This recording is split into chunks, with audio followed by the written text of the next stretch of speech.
Go Pizza presents SCP. The Steve Dangle Podcast with your hosts, Steve Dangle and Adam Wilde. I just want to warn you. I want to warn you right now. There is some philosophical stuff coming your way. Wow. We are going to get deep into your brain. Stuff for your brain. Your hockey and sports brain. Because there's some conspiracy theory on this episode. What? There is some changing of the guard truly in hockey, like a real change in culture happening. I don't think that really fits this particular situation. Okay, fine. But you can still do it. You can't blame me for trying. If you can get the Stone Cold what going. And you guys, a wild Meowth appeared.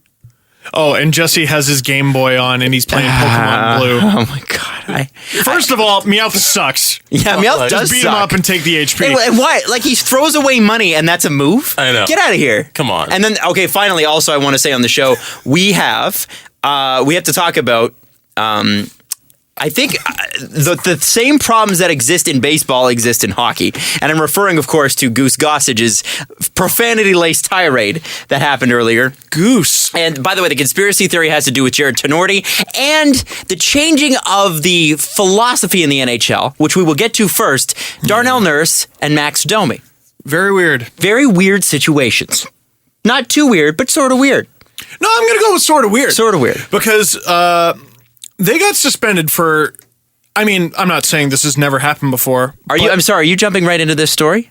Oh, yeah, should I not? You shouldn't. Only Okay, because fair enough. that would normally be the enough. right thing to do. Okay. That was the right segue. But what I wanted to do... Did I get an instigator for that topic? No, you didn't. Okay. You did the right thing. I get a bench minder for that one because I didn't lead you in the right direction.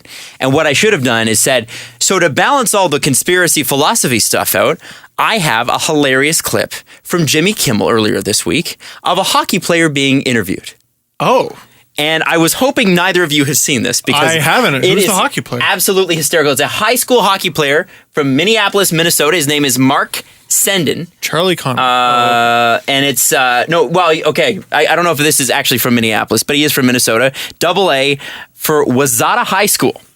Okay. And we'll let Jimmy set it up for you. Was that a drug test? This is funny. This comes from the Minnesota State High School Hockey Tournament, where the captain of the team that won delivered what I think is an MVP caliber post-game interview.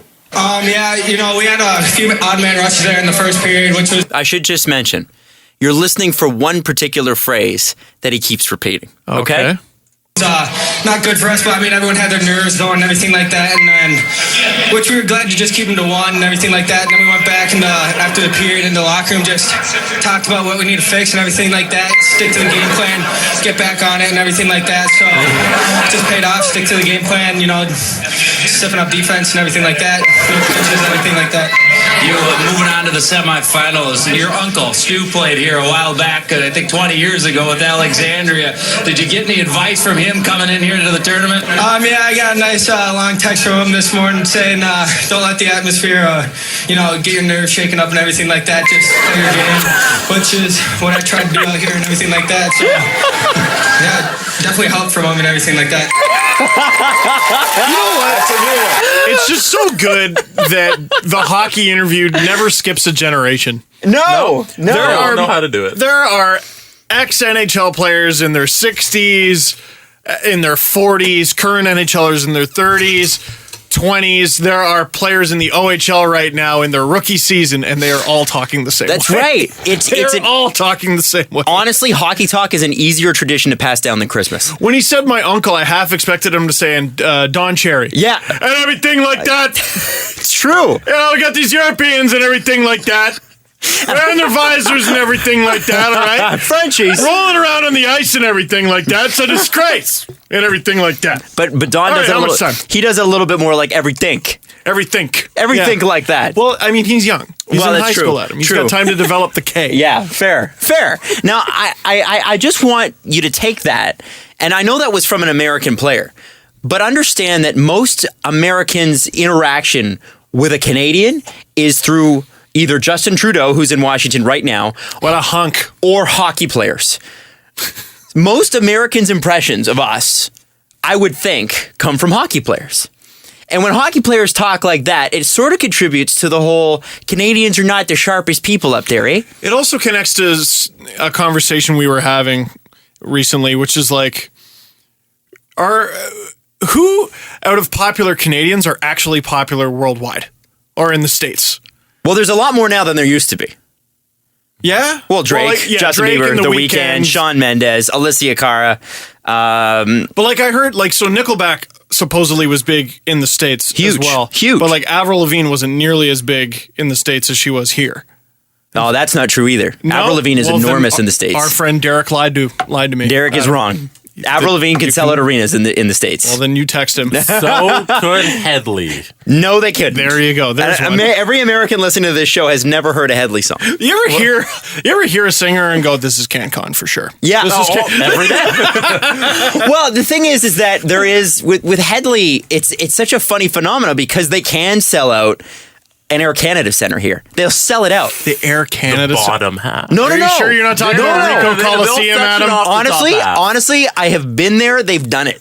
They do it in multiple cities. But you take them to the States, and it's a lot different. Not so much. It's like there's a Canadian band. I'm sure some Americans have heard of it, but Billy Talent, huge in Canada, huge in. I don't think they're as big anymore. Huge in Germany, absolutely massive in Germany. Trailer Park Boys, big in Canada, huge in Ireland. Big in the States too. Pretty big in the States. That's got to be a new development. No. Huge at the time. Yeah. Oh yeah. It's one of those. It's like Degrassi. It's one of those Canadian phenomena shows that just happen to make it. You're just like, really? This one? All right, All sure. right, if just that's run the with one it. you want. Caillou? No, not Caillou. Caillou's huge in the States. That little Worldwide, Caillou. Caillou's Canadian? Yeah. No, we're obviously. revoking citizenship. Those Quebecers invented them. Okay, you got to revoke one Canadian citizenship. Caillou or Justin Bieber? Who do you do? Caillou. Caillou, All day. 100%. All day. At least Bieber's got some bangers. Yeah. Caillou has never made me dance once. No. Get out of here, Caillou. What is it about Caillou that is the draw? Because listen. Oh, we've talked about this. No. We haven't talked about this. What's the This is the draw? draw? No redeemable quality. I have about watched Caillou. more Make than you one feel Caillou like your episode. kid's all right.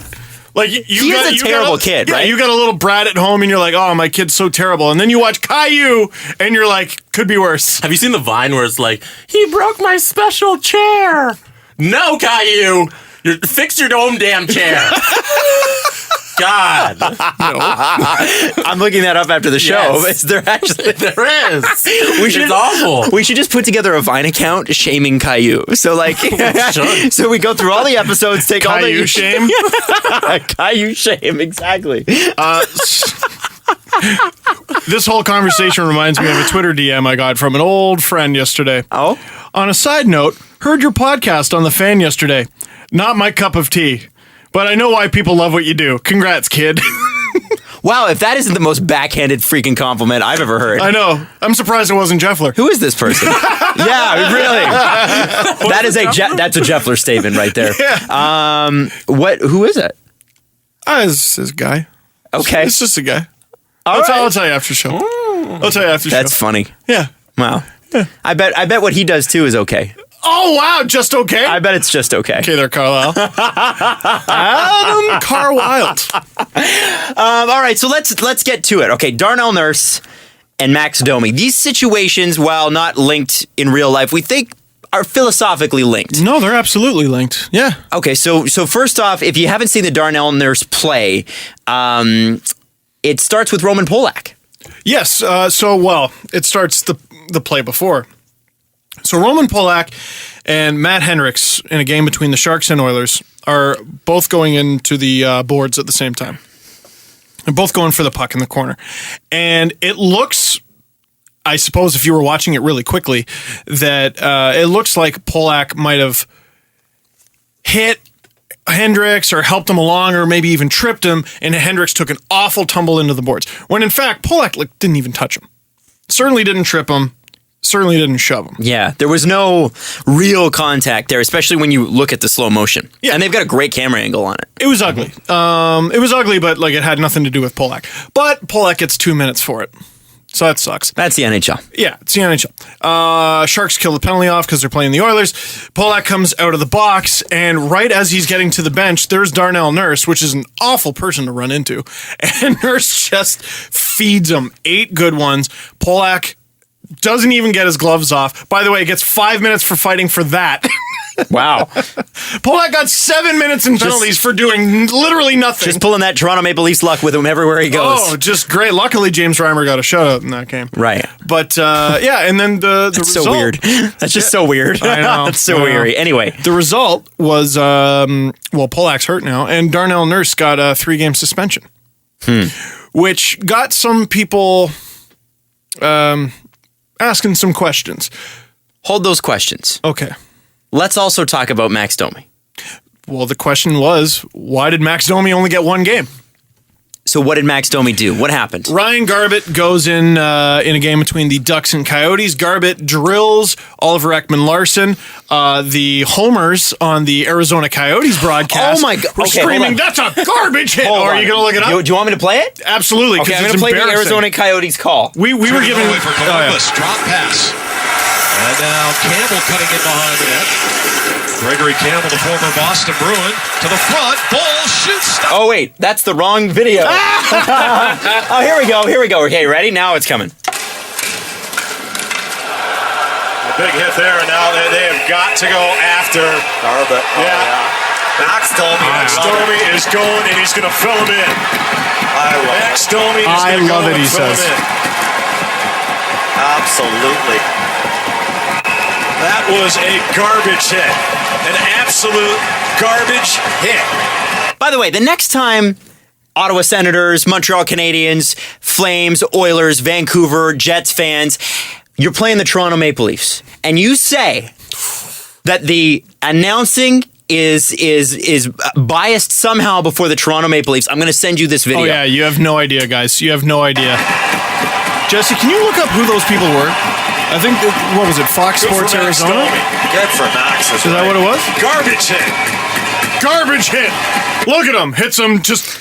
Hits him normally. It hits him regularly. Pretty regularly. Wasn't from behind, wasn't boarding. Well, the thing was, okay, so he was, Oliver Ekman-Larsson turns. If you haven't seen this, you should look it up. But Oliver Ekman-Larsson turns. He's a left-handed shot.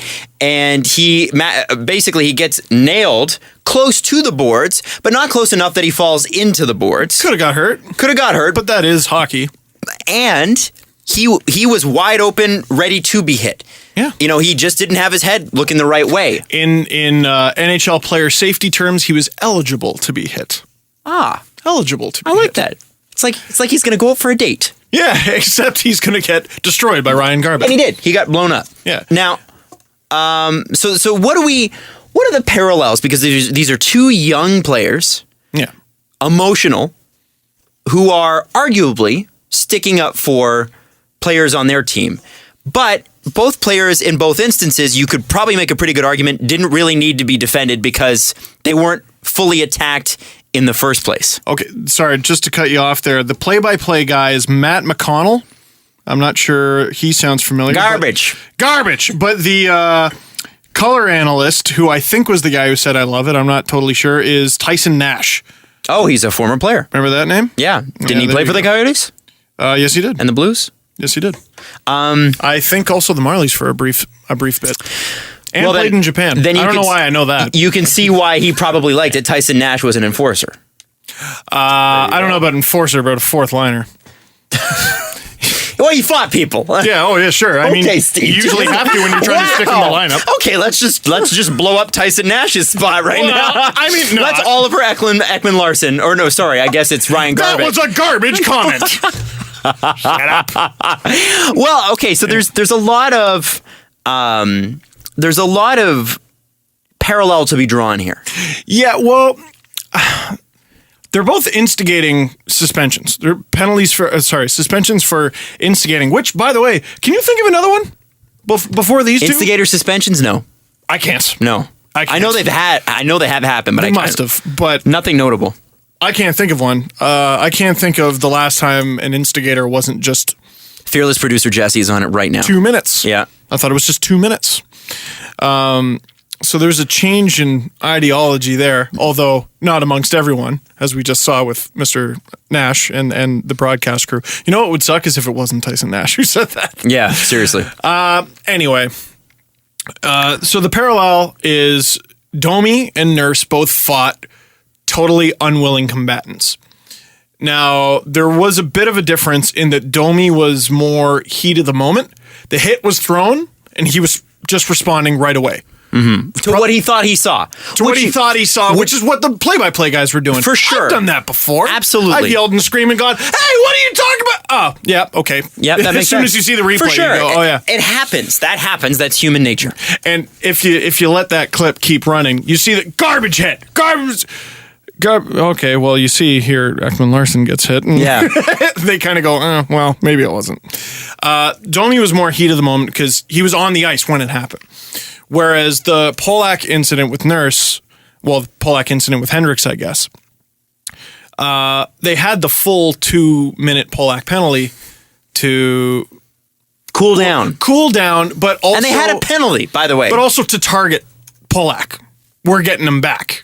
Mm-hmm. It wasn't a instant thing, but I'm not sure that matters that much, and I'm not sure that's a 2 games worth difference. I think where the difference is, correct me if I'm wrong, but I believe Ryan Garbett, no injuries. Mm-hmm. Roman Polak, injuries. Yeah. Well, he was bloody after it.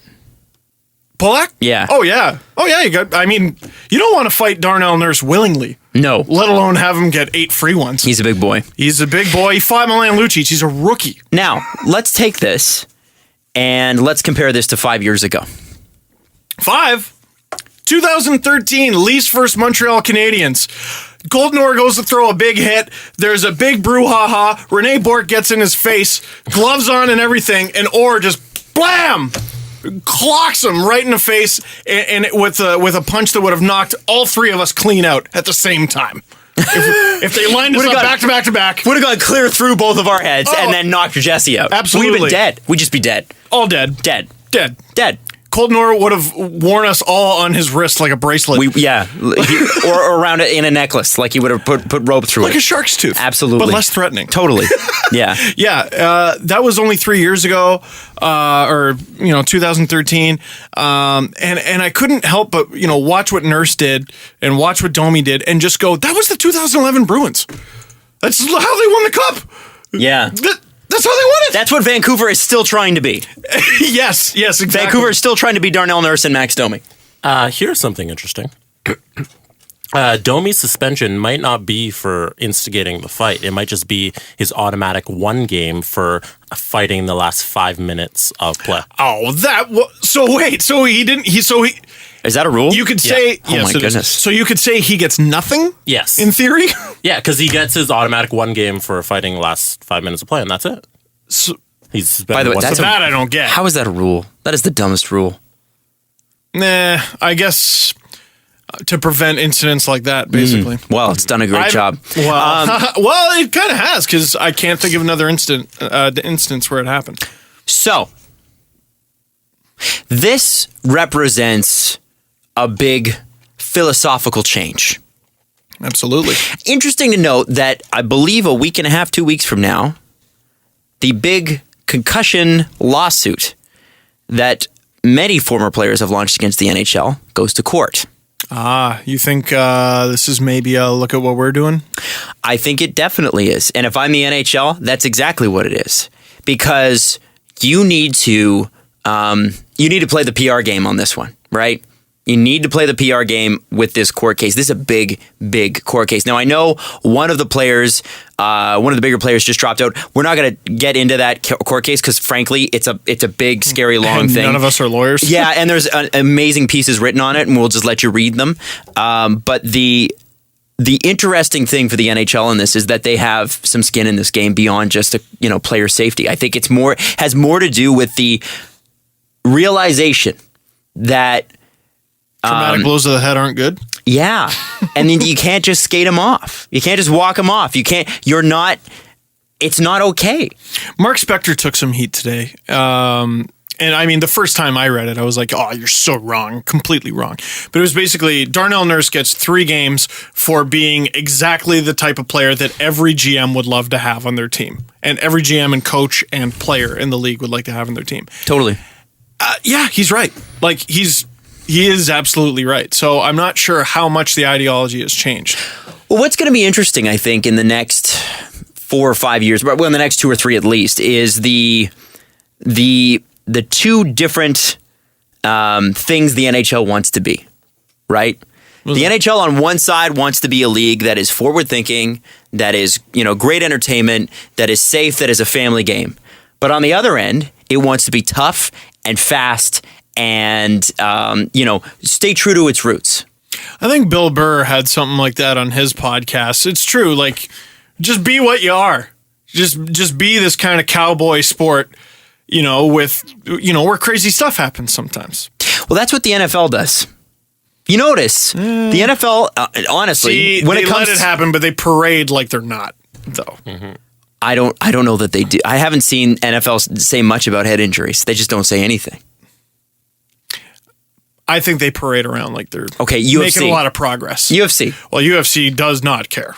They are what they are. But what was interesting, we were saying before the show, it's so interesting that, like, Ryan McDonough, for example, got injured.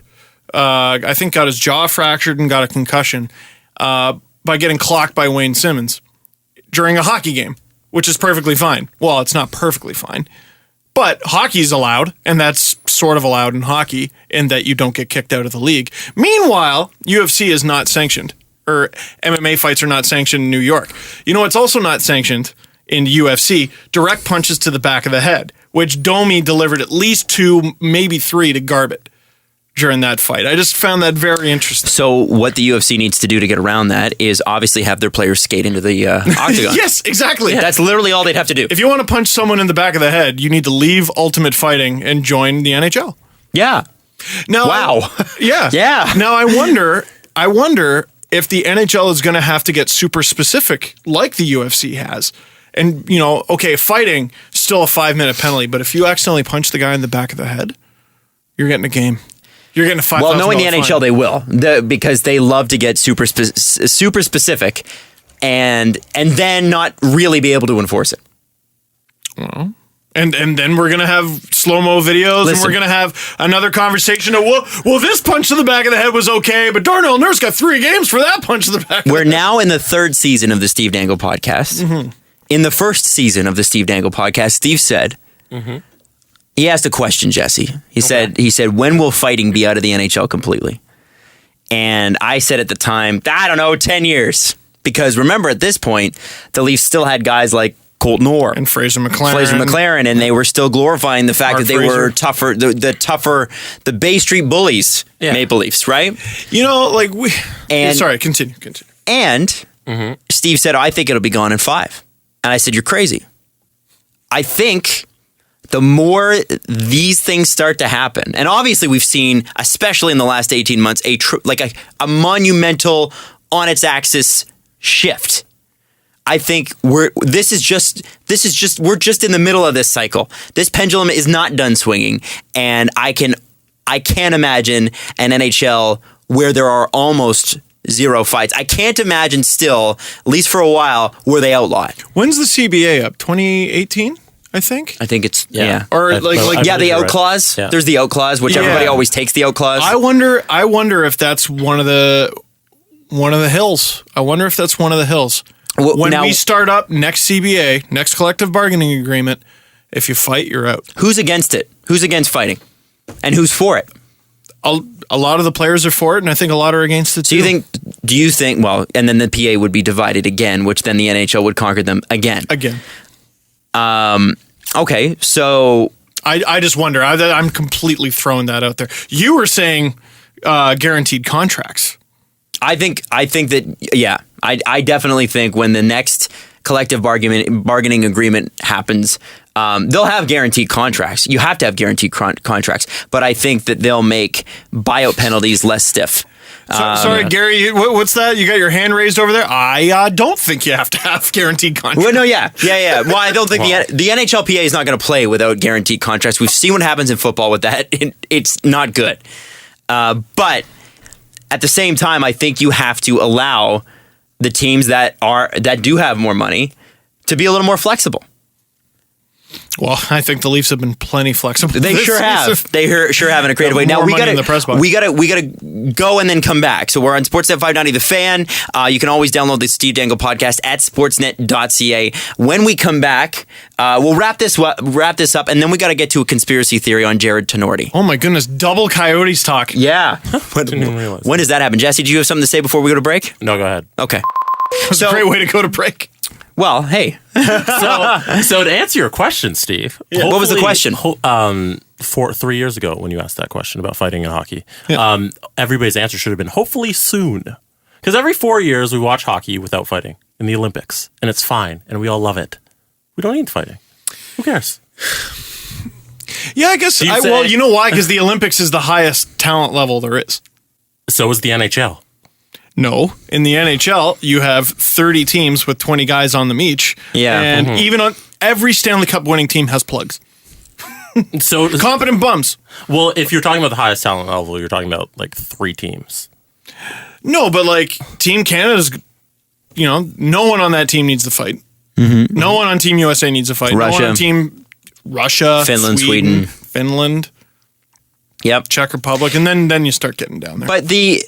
But what does need to fight? You don't need to fight. Well, no. Goal. But like, okay, some guys feel like they need to fight to stay in the lineup, and those right? guys shouldn't be in the league. Well, that's what I'm saying, though. But there are some guys who are competent hockey players. They're not just enforcers. They're competent, but they're not quite there, so they fight as well. Right.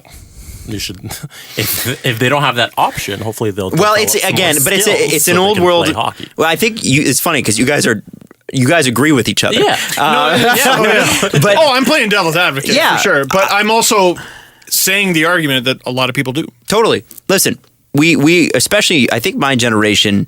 Your generation? Growing up, but the kids that were born in the 80s, 90s kids, were still brought up in the fighting's okay era. You know what I mean? We had Rock'em Sock'em every Christmas, right? Well, I saw one tweet today that's like, well, the Oilers have been getting pushed around all year, so good on Nurse for sticking up for Hendricks. There was no up to be stucken. He fell into the boards. Yeah, and that's the thing is that so which is besides the point, because what Nurse did and what Domi did were equally as dangerous. It has nothing to do with the lead up. And also, does Roman Polak, who has been mostly a Leaf all year, does he have to bear the brunt of all the NHL teams pushing the Oilers around? Why does he have to wear that? I don't know. And also, every team, every fan base thinks that their team gets pushed around too much. The fans of the Boston Bruins think they've been pushed around. Oh, I've seen. You got to check out Caps fans' comments on that. Not tough enough, man. We're not tough. You have Thomas Olsen. Oh my God. And Ovechkin, by the way, to me is still a power forward. He's new league tough. Like, he doesn't have to fight. He fought like Brandon Dubinsky once. But if you try to hit him, you bounce off him like flubber. Yeah, because he's huge. He's like thick. He's built like Brickhouse, in the words of PK Subban. We got to get to this Jared Tinordi deal because it's a little fishy.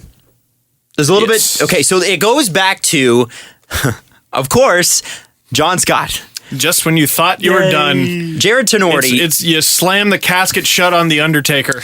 And he sits up. Don Baloney made a trade for Jared Tinordi. Don Baloney. Because I'm calling shenanigans on him on this one. I think there's a conspiracy afoot. Double Coyotes talk on the podcast, and we're just baloney and Don Baloney. Nash. I'm sure. You know what? I'm sure Don Maloney's a nice guy, but I don't think everybody's been above board about this. So I think there are lots of nice people who do disagreeable things. Sure. I've been one of those people. I've done many disagreeable things in my life. So Don Maloney makes the trade and sends John Scott to Montreal at the height of the All-Star Game controversy. Actually, you could argue that created the height. Yes. And it was already kind of bubbling under the surface. So Tinordi, it's a strange one with Jared Tinordi because you'd think that Jared Tinordi would have been good enough to play in Montreal. He didn't play a game. And and then he goes to Phoenix, and at the time, not Phoenix, Phoenix Jar goes to Arizona. You did so well. We both did so well. He goes to Arizona, and at the time, Marc Bergevin says, I had to trade him. If you knew the reason why I had to trade him, you'd agree with me, but I can't tell you. Which he should have just said nothing. Yeah, why would you say that? Why would you say that? Because it's either John Scott or it's Jared Tinordi, right?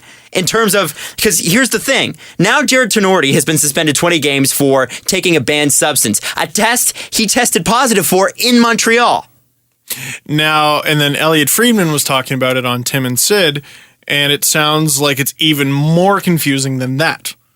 Because it sounded questionable that Tinordi knew he tested positive. It sounded questionable that Bergevin knew, that Maloney knew. It's just a mess. But thank goodness, though, the Coyotes are not like in the thicket of the playoff race. Like, thank goodness they're not in, let's say, the same position as the Flyers, right? At the time we're recording this, 2 points out. That's a key player out of the lineup for the rest of the regular season and going into the playoffs. And imagine they missed by a couple points. Now they were still in the race. What are they in the standings? They're not eliminated, but the Coyotes, it's not looking good. Yeah, they're kind of far out. They have 63 points, and Colorado has the last spot with 74. Oh boy. Yeah, you're done. Yeah, you're done. But unless you have some crazy Ottawa Senators run. Tim brought up the point that what if this was a good player? What if you traded for Crosby and then Crosby got suspended for 30 games for the rest of the year for something he did with the team you traded for to, right? Or the big fish at any trade deadline. What if this was Chris Russell or Lee Stempniak because he's got 6 points for the Bruins so far? Or what if this was a few years ago and it was the Thrashers trading Marian Hossa to the Penguins? What if Hossa tested positive? That was a key cog, and they gave up a lot for him. Well, beyond that, my favorite part of this whole situation, which is very strange, very, very strange. So you're Don Maloney, you're picking up Jared Tinordi, you know he's going to be suspended. Sorry, Don Baloney. Why pick him up? And then, of course, why trade John Scott? But, of course, you just happened to trade John Scott because that was the only contract on the roster that you had to get rid of to make this deal work under your cap, which, by the way, you are way far under. Give me a freaking break. Well, it's also cash because they're broke. Then the NHL comes out. So after Bergevin does this, or says what he says, Baloney does what he does, the NHL comes out today and says the NHL has found that the Montreal Canadiens did nothing wrong. That they did nothing underhanded. And I'm paraphrasing, but they used lawyer speak for, well, Montreal was, they were above board about everything. You know why? Because this was orchestrated by the NHL. You think so? I They wish. orchestrated this mess that only looked terrible on them. That is the part that I have such a hard time convincing myself of, Adam. It was the worst option for them, and they did it? I don't know, man. I think they did. Really? I 100% think they did. I think they did because you know what? Here's the thing. The NHL, time and time again, has a very high opinion of its own ideas. And time again, fans go, well, I don't think so. That doesn't work. And they're like, no, trust us. And we go, no, we don't, because you've done this before. And, of course, colossal failure. Not colossal failure, but you're always like, okay, I'm kind of let down. Don't sign David Clarkson. We're going to sign David Clarkson. Okay. What about the last 3 years of his deal? We don't care about those. A couple years later. See? Yeah. Don't sign Dave Bolin. I think we're going to sign Dave Bolin. Don't sign it. See? Well, that's just the Leafs. Let's not forget that. I meant the Panthers when they signed him. Oh, that's true. It's a terrible deal. I don't care how well the Panthers are doing. That's a bad deal. But look back at the Kovalchuk deal.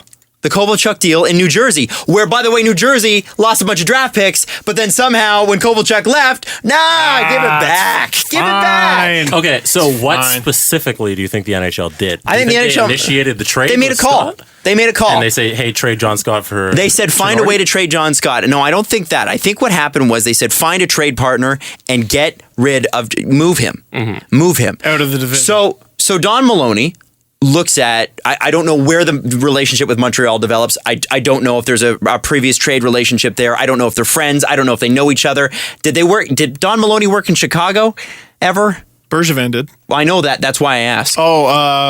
No idea. So it doesn't matter. The fact is that somewhere along the line, they find that, a guy like Jared Tinordi, who's a young defenseman, maybe he could slot into 5'6". Maybe if we're lucky, he's a 3-4 kind of guy. We can get him for almost nothing. Money, really. Money. And they have a little bit of money to spend on Jared Tinordi. Oh, by the way, he's a problem asset too. Right?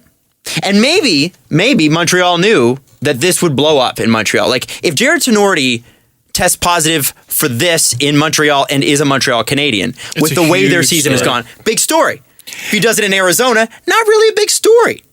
And Montreal at the time, I believe, was well into a playoff spot. Oh, but well falling out of one. Well, times have changed. Well into at that point. They were still on that like crazy streak cushion. Cushion. Yeah. They built themselves in a matter of 2 or 3 weeks. They built them a cushion that lasted them 2 or 3 months. Someday somebody's going to do an article on how improbable it was that Montreal missed the playoffs this year. Yeah, based on where they were in the standings. I want to know if even the first time. Has that ever happened in NHL history? It's not the first time they've done it in the last 10 years. Like, remember when they still had Commissaric? They were first for 2 months or something like that. And then they made the playoffs by the skin of their teeth and got swept first round. Yeah, totally. But I'm just saying, listen. It's a wonderland. So they make a call. They say, get rid of John Scott. We got a problem asset. You got a problem asset. Let's make our problems go away. Interesting. My problem is diminished in your town. Your problem is diminished in my town. And the NHL wants this to happen. Second question. Does jet fuel melt steel? There's a lot to say. Adam, your hair looks so nice considering it's been under a tinfoil hat all day. Listen, there are no coincidences, kids. And there is a lot of coincidence happening with this. Is there not? There sure are. Like Bergevin freaking knew. I just I identify coincidences and then I try to make sense of them. And I just can't make sense of this one. Believe me, I want to believe you. Listen, even believing me, even if you do believe me, which I understand can be a little bit difficult in this situation. In all situations. In any situation, really. Like I said, always right 10 to 70% of the time. My name's Adam. I don't believe you. There's some holes in my argument, agreed, because I don't know the whole story. But you have to look at this and kind of think, there's something really fishy here. Mm-hmm. You can't not look at this, and you can't look at this any other way. There's just we can agree to that, can we not? Can we not agree that this looks weird? It looks so strange, and I'm just.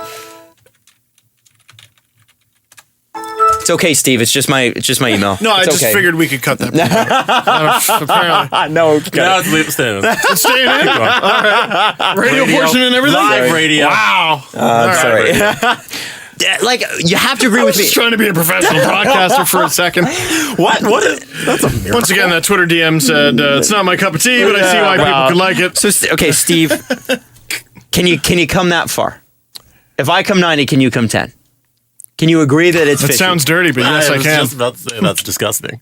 You can do that? Jesse, can you do that? I cannot. Oh, get out of here. You nothing. This is not a court of law. I'm just saying there's an issue here, and I would love to know the level of the NHL involvement. I would love to know how the John Scott movie, which is, by the way, still being made, I would love to know how they handle this, because I believe they had to change the script. I think they'd be smart to just stick to the John part of the story. This is a postscript thing, at least. This has to make the postscript. Show Bettman being like, hey, Tinordi's going to be suspended. Who would play Gary Bettman? Who would play? No one's Danny asking DeVito. That's not nice. Danny DeVito? What? To whom? To Bettman. They're both short. To Danny DeVito. Short Well, I guess. I'm kidding. He's in commercials. Okay. For Danny? Yes. Oh, yeah, no. I have no problem. Favorite show. Oh, yeah. It's Always Sunny. Yeah. Also, Still a Batman show. 2. Yeah, he's the Penguin. He was actually pretty good as the Penguin. He's pretty gross. He looks like a penguin. Yeah, I don't know. Now that's mean. Now we found mean. It's Adam, not me. See, I'm an angel. Well, the Penguin's gross. What? Yeah. What does and beyond that? Okay, if we can agree this is a little strange, and if this were to happen, if this actually did happen go down in some way, shape, or form that was underhanded. What else is happening right before our eyes that we haven't recognized before? And are there really aliens at Area 51? Don't make me sound crazy. No, I'm not. Do not make me. I have presented you. I have prevented. Yeah. Can we talk about that? Is there a player on the team that will die if he doesn't play at least one outdoor game a year? Pete Blackburn had the tweet of 2016 so far. He's so funny. It was something along the lines of, the year is 2020. The Blackhawks pay homage to their history by playing a game indoors on New Year's Day.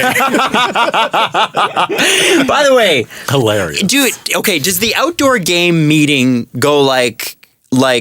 Okay, Chicago, what do you want this year? And then, all right, everybody else, you fight over the scraps. How does that work? All right, guys. So we got the Blackhawks. All right, that's a good start. So now we need a location.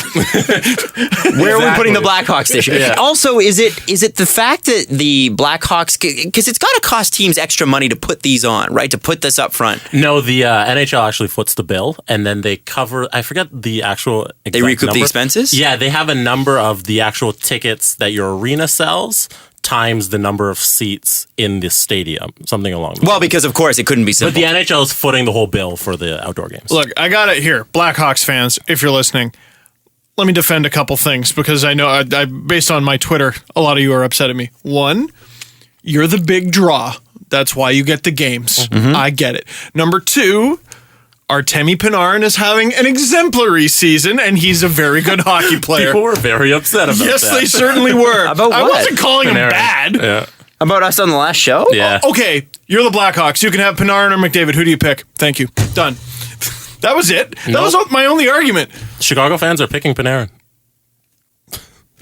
According to Twitter. Well, they pick wrong, but it's not like it's a bad pick. It's just the wrong pick. You can have Ovechkin or Kuznetsov. Ovechkin.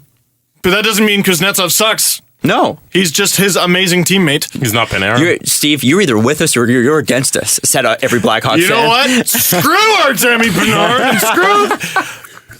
You know what? Screw the Blackhawks and also screw outdoors. I'm spending the rest of my life indoors. What actual game number outdoors is this for the Blackhawks? I want to say 5. It might be 6. You did it. Well, by the way, I sounded like the Tim McCarver clip from Family Guy there. You did. This game will either be the 5th game for the Blackhawks outdoors, or it will be the 6th game for the Blackhawks outdoors. That's how as good they are now. Sorry about that. Could have worded that a little bit, but Jesse can't handle it right now. He's just as dirty as Ryan Garbutt's hit was. That's how as bad he is now. Yes, Jesse? He's counting them. But do you see how he's able to count them? This will be their 6th game. Now go through them all. That's insanity. Go through. What was their first one? Detroit? Their first one. I want to say Detroit. Detroit at Wrigley Field. Good for them. And then they went to Soldier Field versus Pittsburgh. And then? And then they went to TFC Bank in Minneapolis, Minnesota. And then they went to Busch Stadium to play St. Louis. That sounded like, wasn't that 5? Oh, that's 5. Ooh, maybe I skipped. Oh, no, you skipped the Capitals. I skipped Caps, yeah. Washington. I was about to say, wait. 6. Yeah. That's ridiculous. And, hey.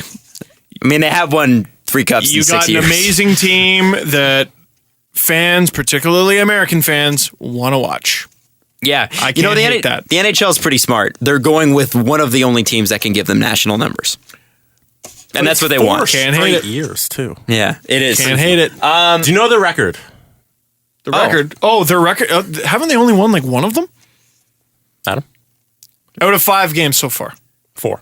No, wait, 5, yeah. You're right. 2 and 3. They have 1 win and 3 losses, and I don't know why they don't count the other one. Maybe it was a shootout loss or something, but his record here 1 and 3. Don't you just hate things? Thank you, Wikipedia. Thanks for that. Why can't things just be simple? Thanks, hey, Wikipedia. We got to go on Sportsnet 590 The Fan. You can download the rest of this show, and in it, we actually still have to get to something that was said about Jose Bautista today. Oh, great. And then at the same time, it's like synchronicity. Bryce Harper said something that kind of defended Jose Bautista, but before Jose Bautista was called out, we got to talk about all of it, and it all pertains to hockey. strangely enough, because every I think, sport. well, yeah, but I think baseball and hockey have some similarities in this particular case. But the first thing we need to hit is Caillou before we go. Adam. Hi, you two. Now, let's see. What is this? What did Caillou do today? Today's story is called... He broke my special chair.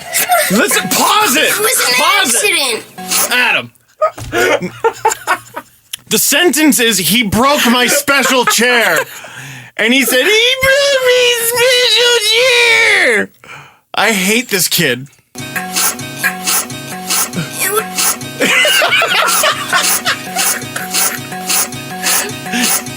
All right, enough. I tap. That's it for us at Sportsnet 590 The Fan. The podcast is brought to you by Panago Pizza. It is what is on the inside that counts. Download us at sportsnet.ca, by the way. The rest of it. Is this the online portion? This is the online portion. Fuck Caillou. Caillou's literally the worst thing to ever happen. Oh my God. He's pretty terrible. Yeah. Yeah. You know you can watch entire episodes of Caillou for free on YouTube? Did you know that all those episodes... compilation of all Caillou episodes.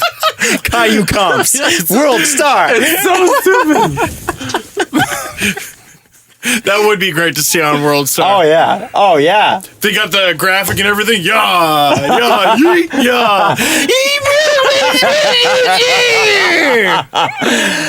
all the remixes. He broke my special. Damn, Daniel. Damn. So let's talk about this in chronological order. Let's talk First, Caillou came on the air. Second, I hated it. Third, we talked about it on our podcast. Fourth, Bryce Harper made a very interesting statement about the state of baseball today. No, Bryce Harper's just an idiot dude, bro. I don't want to listen to anything he has to say. He said baseball's tired. It's a tired sport because you can't express yourself. You can't do what people in other sports do. I'm not saying baseball is, boring or anything like that, but it's the excitement of the young guys who are coming into the game now who have flair. It's that Matt Harvey or Jacob deGrom or Manny Machado or Jock Peterson or Andrew McCutcheon or Yasiel Puig. There are so many guys who are so much fun. And then he goes on to talk about Jose Fernandez. He's like, if Jose Fernandez pumps his fist and looks at our not bullpen, I was going to say bench, clubhouse. Dugout, that's it. After striking me out, good, he got me. But he's only got me for now. Wait till the next time I come up and pop a home run off of him, then I'm going to be fist pumping, which is great. Which is machismo, sports, competitiveness that we like to see from any sport played by either of the sexes. It's more important. It's important that this player, this quote. It's important that this quote. Attaboy, Steve, you made it through the first part. Came from a young player. It's more important that it came from a star. Yes. Yeah. The best in the game. One of the top 5 on a bad day with the flu. The first $50 million a year player very soon. Nah, let's get to 40 That's why I immediately looked at Jesse. I'm like, no. I've read stuff in the New York Post. They're ready for him. New York Post. They are ready for Bryce Harper. That's why I made the joke. Because I know what the New York Post is about. Every professional athlete should be Cam Newton. Because you're playing a game. Play a game for a living. You make millions of dollars. Yeah. Go dance. Go have fun. And when Cam Newton lost, people loved it. People loved it. You know why? Because he was a showboater. Mm-hmm. And that made it more interesting. You know that's what still was a good great? thing. What was great, because, some people hated the UFC talk on the last podcast, but bear with me, this applies to all sports. Who hated it? Well, who cares? People who like Caillou hated it. There you go. Wow. Now, wait, though. So people loved the fight between Conor McGregor and his opponent, because it was a good fight, but also... What are you doing? Sorry. Okay. I was trying to pause a video. You're good. Also... Sorry about that. Here's the thing. Every time I log on to sportsnet.ca, I'm trying to be low-key about it. All of a sudden, the video freaking auto-plays at the loudest volume, and I was like, okay. So UFC the other... Sorry. Anyway. What the hell is... Don't get into Goose Gossage yet. Okay, so casual fans loved the last fight. Yeah. They loved it because it was exciting. It was a good night of fights, actually. but also big personalities, including Conor McGregor, talks so much smack. He talks so much smack. He's just such a disrespectful bastard. I can't wait to see him get knocked right in his mouth, and then he does. And he gets knocked in the mouth, and then he gets put in a chokehold, and he taps. And the cocky talks all the trash in the world. Asshole gets humbled. I love that moment. Good. I loved it. Not realizing that the guy who did it was Nate fucking Diaz, who talks more shit than anyone in the history of the UFC, except for his brother, Nick. I'm not surprised, motherfuckers. There you go. That was the best post-fight. Now, listen. If Holly Holm does that, it's a story. Yeah. She knocks out Ronda Rousey. Holly, oh my God, huge upset. You knocked out Ronda Rousey. Listen, okay. I'm not surprised, motherfuckers. I'd love to see that. The farmer's daughter out of nowhere. Hey, asshole. And she'd be the greatest person on earth. And she would be the greatest person on earth. But it was just so funny. Oh, this cocky asshole got knocked out. It was Nate Diaz. Mm-hmm. If Conor McGregor knocked him out, you could have said the same thing. So, although Nate Diaz, best. That was hilarious. So I read this Bryce Harper thing, and I go, absolutely. And you know the other sport that's like this? Hockey. Baseball, hockey, very much. What sports are not like this? NFL, NBA. Mm-hmm. I think it's literally soccer, and that's it. What do you mean? That is okay with the flair and the showboating. The NBA is cool with it. The NBA loves it. Steve, don't you get a technical for doing the finger wag? Well, that was 10 years ago when Dikembe Mutombo was doing it. Yeah, that was a long time ago. Shaq did it when he dunked on Dikembe. But you see, although that was Shaq. Like when Steph Curry hit that three against OKC, you remember? And he ran across the court and he started dancing. There's no tech. That was okay. All right, that's true. And so it's especially since nor should he have. Especially since Adam Silver took over, who seems kind of cool. Yeah, he seems to get it because I love when NBA fans talk about him. They're like, he's all right. Yeah. he's what league likes their commissioner? But it's never enthusiastically. It's like, you know what? I know you have the job, but you're always in the interview. Yeah. Right? Yeah. Well, especially but the way he handled the whole Clippers situation and got that, he's going to ride got the old Clippers owner out of there. Donald Sterling. I forgot his name, which is okay because he was a reprehensible human being and probably still is. The other thing, so the NFL, you have personalities. You have Terrell Owens. You have Cam Newton more recently. You know, you've got guys in the league that celebrate. And if you've ever been to an NFL game, you see it every game. You see one sack and the defensive end is like, whoa, like he's a gladiator. And good, that's what you want. That's why you watch. Now you got them, but they get shit on though. Now they get shit on, yes, but so does everybody's going to. It's the same thing with Conor McGregor, right? Mm-hmm. Get shit on. But he's still a personality. And they did put in a penalty where you can't celebrate touchdowns, which is not like you can. Which stupid. But what is this then? What is the ripping your shirt open? Choreographed stuff they do in the CFL, like where they're riding the bobsled and all that, which is amazing. It's hilarious. Yeah. Was it Terrell Owens who friggin' reached into the padding and pulled out a pen and signed the football? Signed the football and then signed the camera. Yeah, dude, the theatrics of that are amazing in itself. Until you realize. He pre-planned I'm going to get a touchdown today. In the NFL. Put the marker in the... Yeah. Come on. And that's what you want from sports. It's supposed to be entertainment. And did you see the other one where he took popcorn from the stands and just threw it in his face? Hilarious. And I love this when he was in San Francisco running the ball to the 50-yard line and dropping it right on the Dallas Cowboys star. Because guess what? Terrell Owens knows that everybody who's not a Cowboys fan effing hates Cowboys fans. Correct me if I'm wrong, though. Then the other team gets a touchdown, and they brought it to the middle. And then Owens got another one, and so he brought it right back to the middle. And then he got decked. Was it No, it wasn't Emmitt Smith. Who was it? The guy? There was a famous... I can't remember. There was one of the famous defensive ends or something. It wasn't... Decked him. Yeah, I'm not a huge NFL guy, but I do remember that. See, you know what? That speaks to it. I'm not a big NFL guy, but I know about that moment. Exactly. Those moments, and I've always said this, and I think we've talked about this many, many times. We've always said that that is lacking in hockey. That is totally lacking. Yeah. And it's lacking in baseball to a certain extent too. Yes, there are great players, but tell me about anything about Evan Longoria when he was at the top of his game.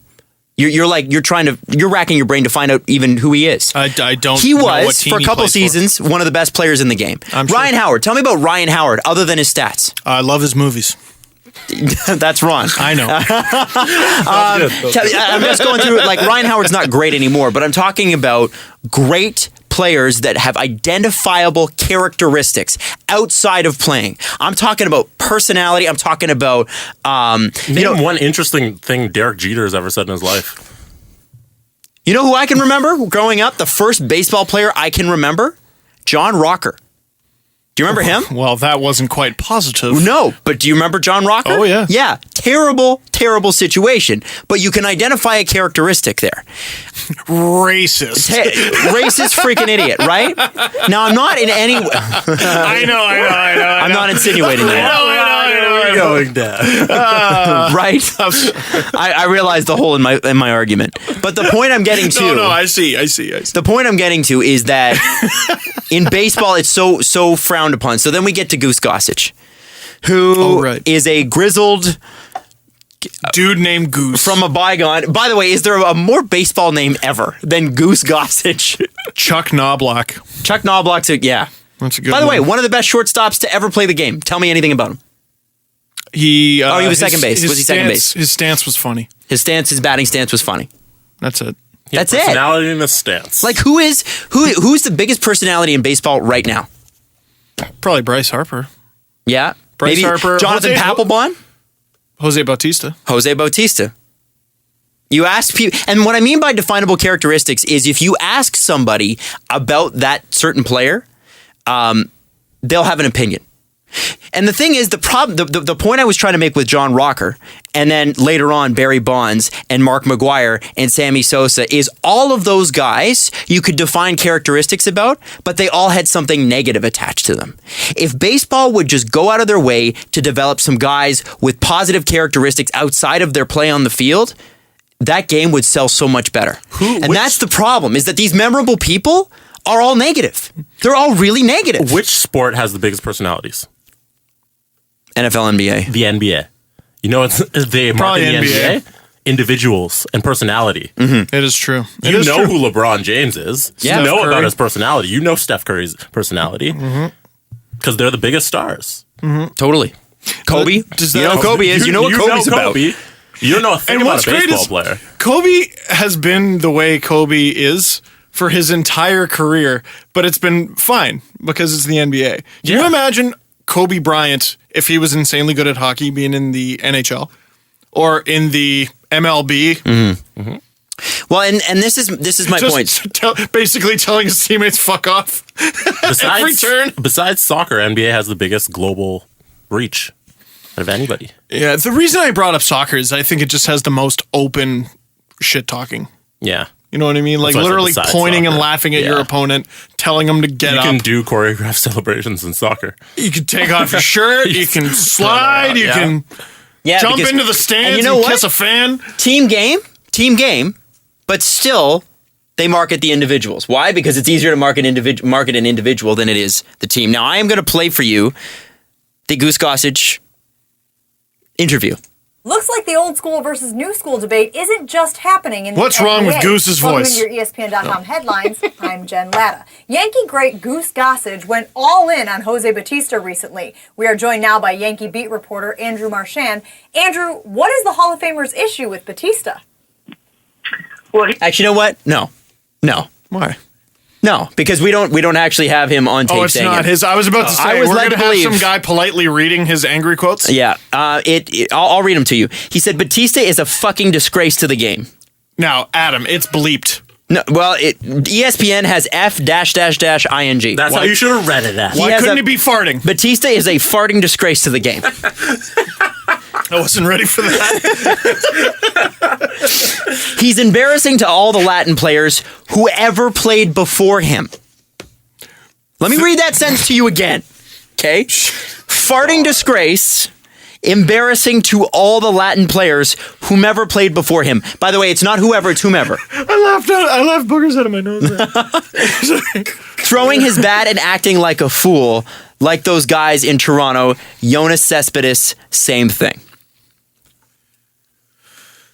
So it's kind of racist. So here's the thing.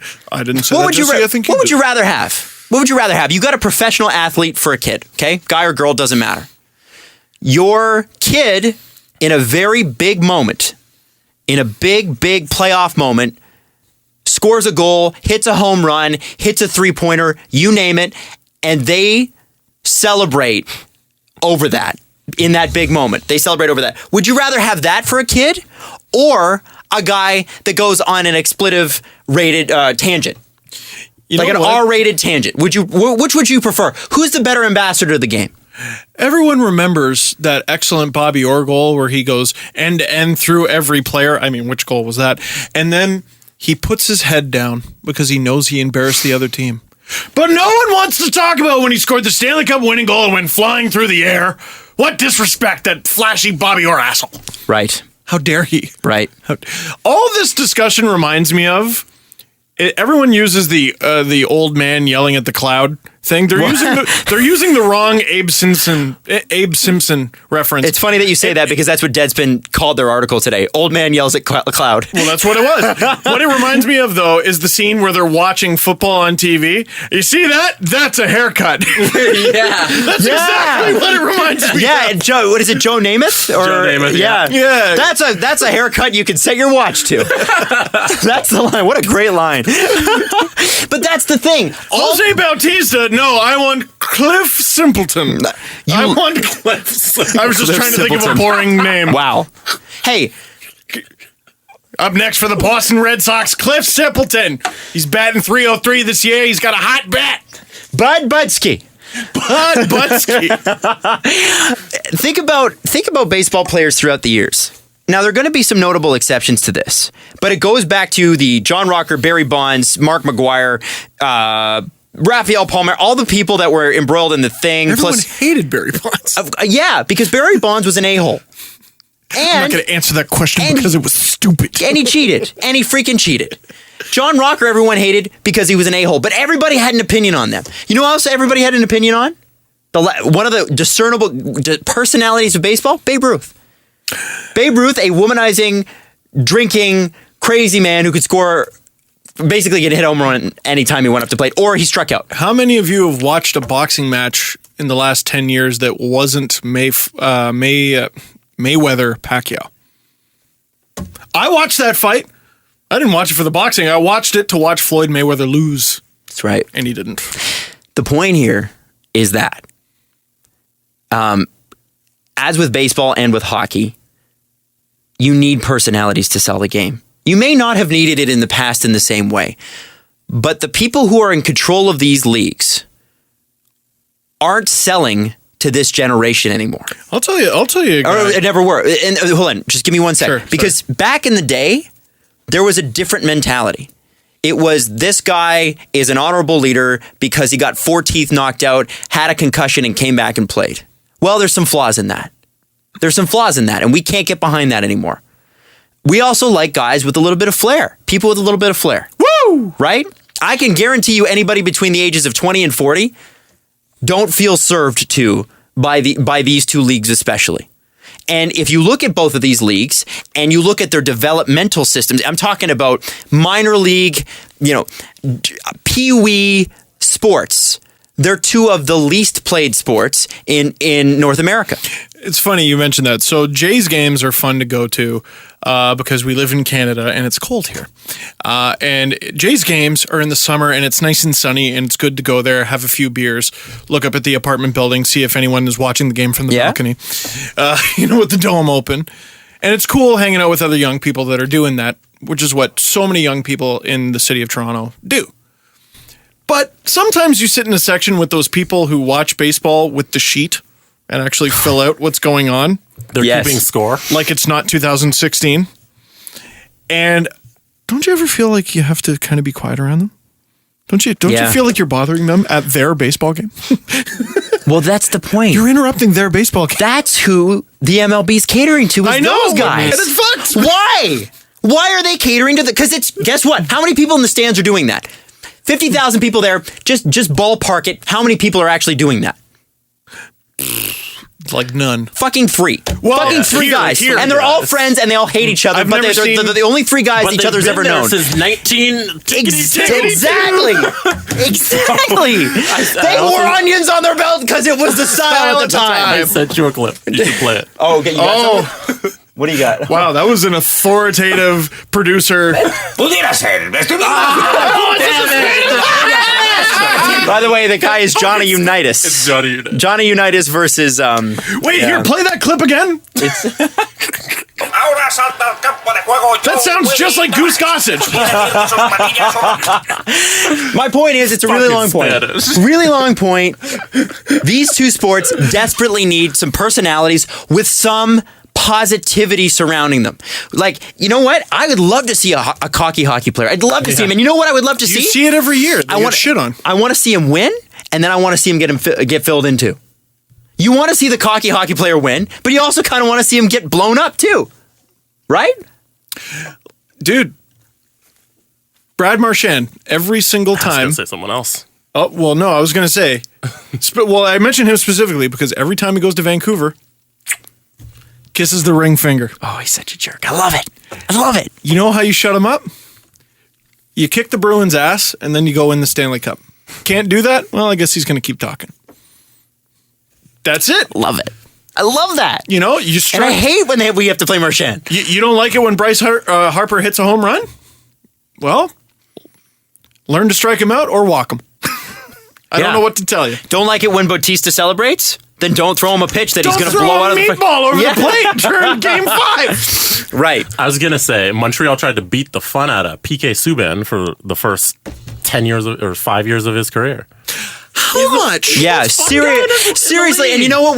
That is to me, should be the preeminent personality in this game. It is. Absolutely. And we are doing a terrible job of marketing, and the Montreal Canadiens should be ashamed of their marketing. I hope he's on the cover of the next NHL game. Oh, absolutely. I don't think absolutely.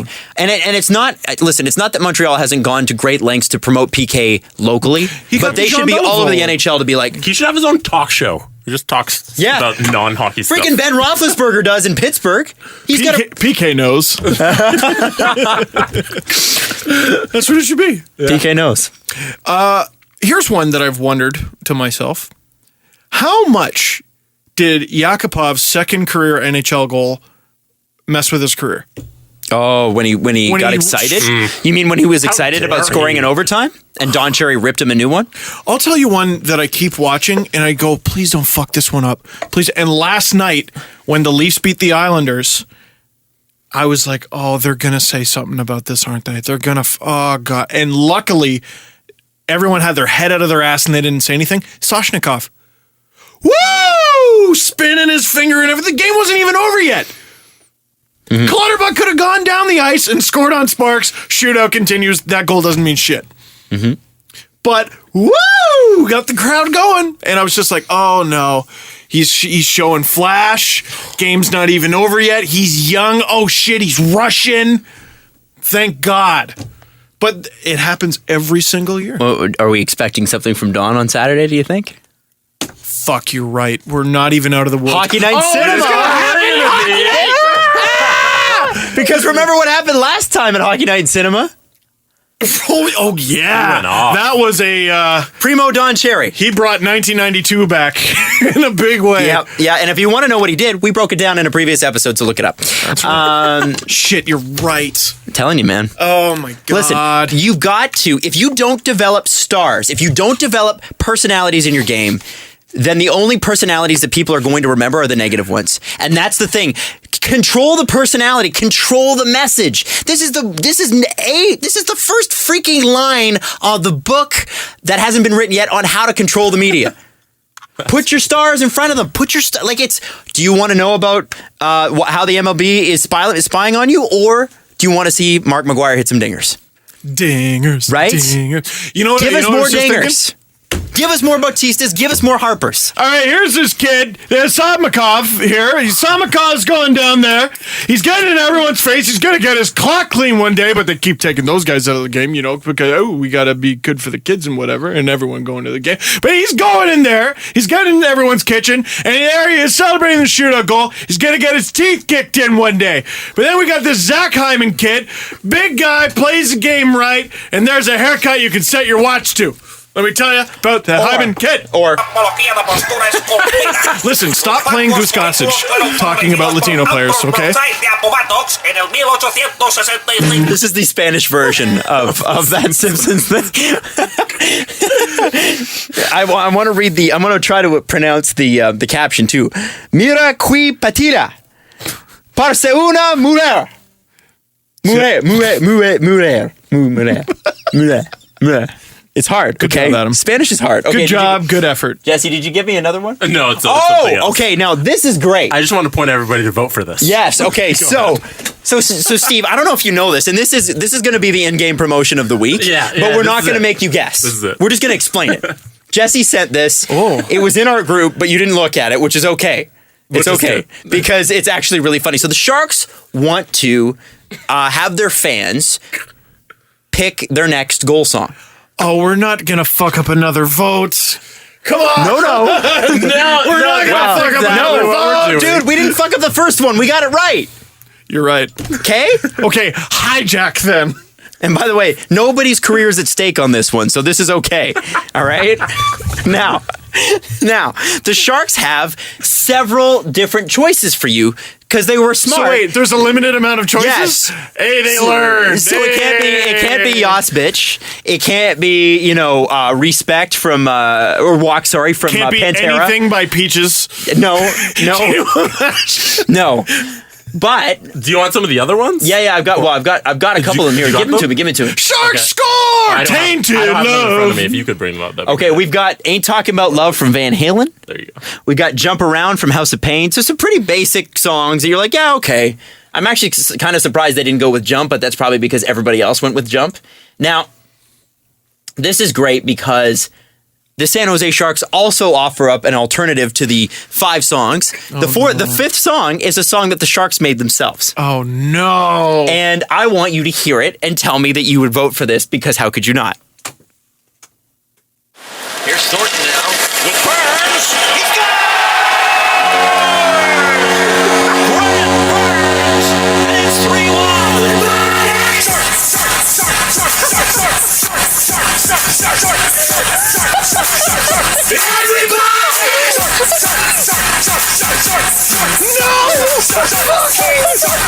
Everybody vote for this right away! I'm abandoning what I said! We are voting for this currently! Now! Jesse, give me your computer! How do we vote for this shit? How do we vote for it? Do we know? There's a link on the Sharks website that says vote for the next goal song, fan vote. Now, I want to go there, you vote for it. I want to say that Steve would tweet this out. Now, I'll tweet it out, Jesse will tweet it out, but we can't rely on you. We can't rely on, you know why we can't rely on Steve? Yeah. Because for the last, I think, 3 videos, Steve had said the link will be at the bottom. And every that's video true. I see, people are commenting going, like, I came here and there's Thanks a link. for the link, asshole! Oh, I'm sorry, person who doesn't know how to Google shit in 2016. You're a liar, Steve. Listen, I always put links at the bottom of my videos. Putting links at the bottom of my videos is something I take a lot of pride in. Marco Rubio doesn't put links at the bottom of his videos. He never has and never will. Let's build this wall. Do you guys want to hear it one more time? Now, wait, where is the option? Because I don't see it here on the list. Sharks Remix LMFAO. Oh my God, we're voting for this right away. Adam, hit me with some of that shit. How is this an option? Al final del fútbol, si la gente no lo None of that. You know what? Let's make that.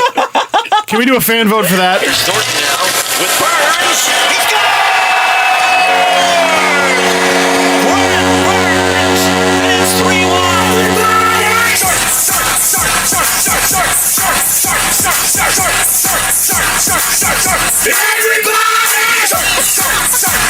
Adam has taken off his shirt.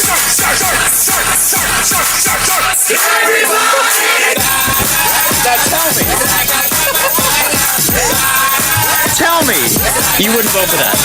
Tell me what I'm looking at right now. I mean, all that man meat. I'm sorry. There's a lot of extra meat. It's pretty soon in the winter. You put on that extra layer? I did. I for sure did this year.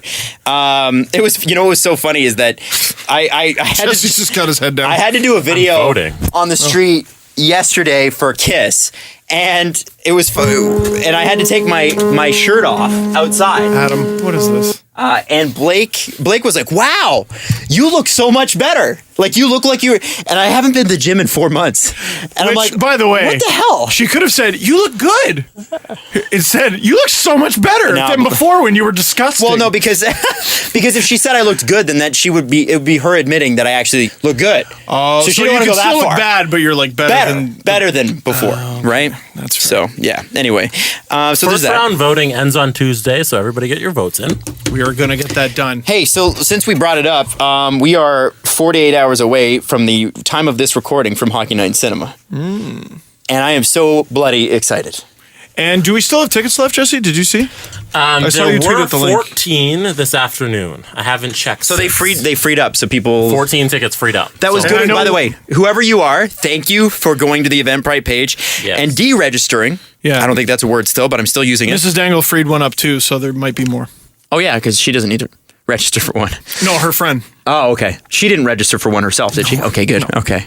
Be like, Mrs. Dangle, you're an automatic. She's the fancy date of a fancy man. You're a hero to the people. You're Mrs. Fancy Man. The first lady of the Dangle Navy. Yeah. So if we'll work on it. We'll work on it. Yeah, I like it. Right now of this recording, there are 16 remaining tickets. Okay. So if you're in the audio area, get your tickets. Yes. Hey, Jesse, can you do me a favor? I can do you a solid. Can you bring up your Siri? Uh-huh. And somehow get it to tell you that it's calling Steve.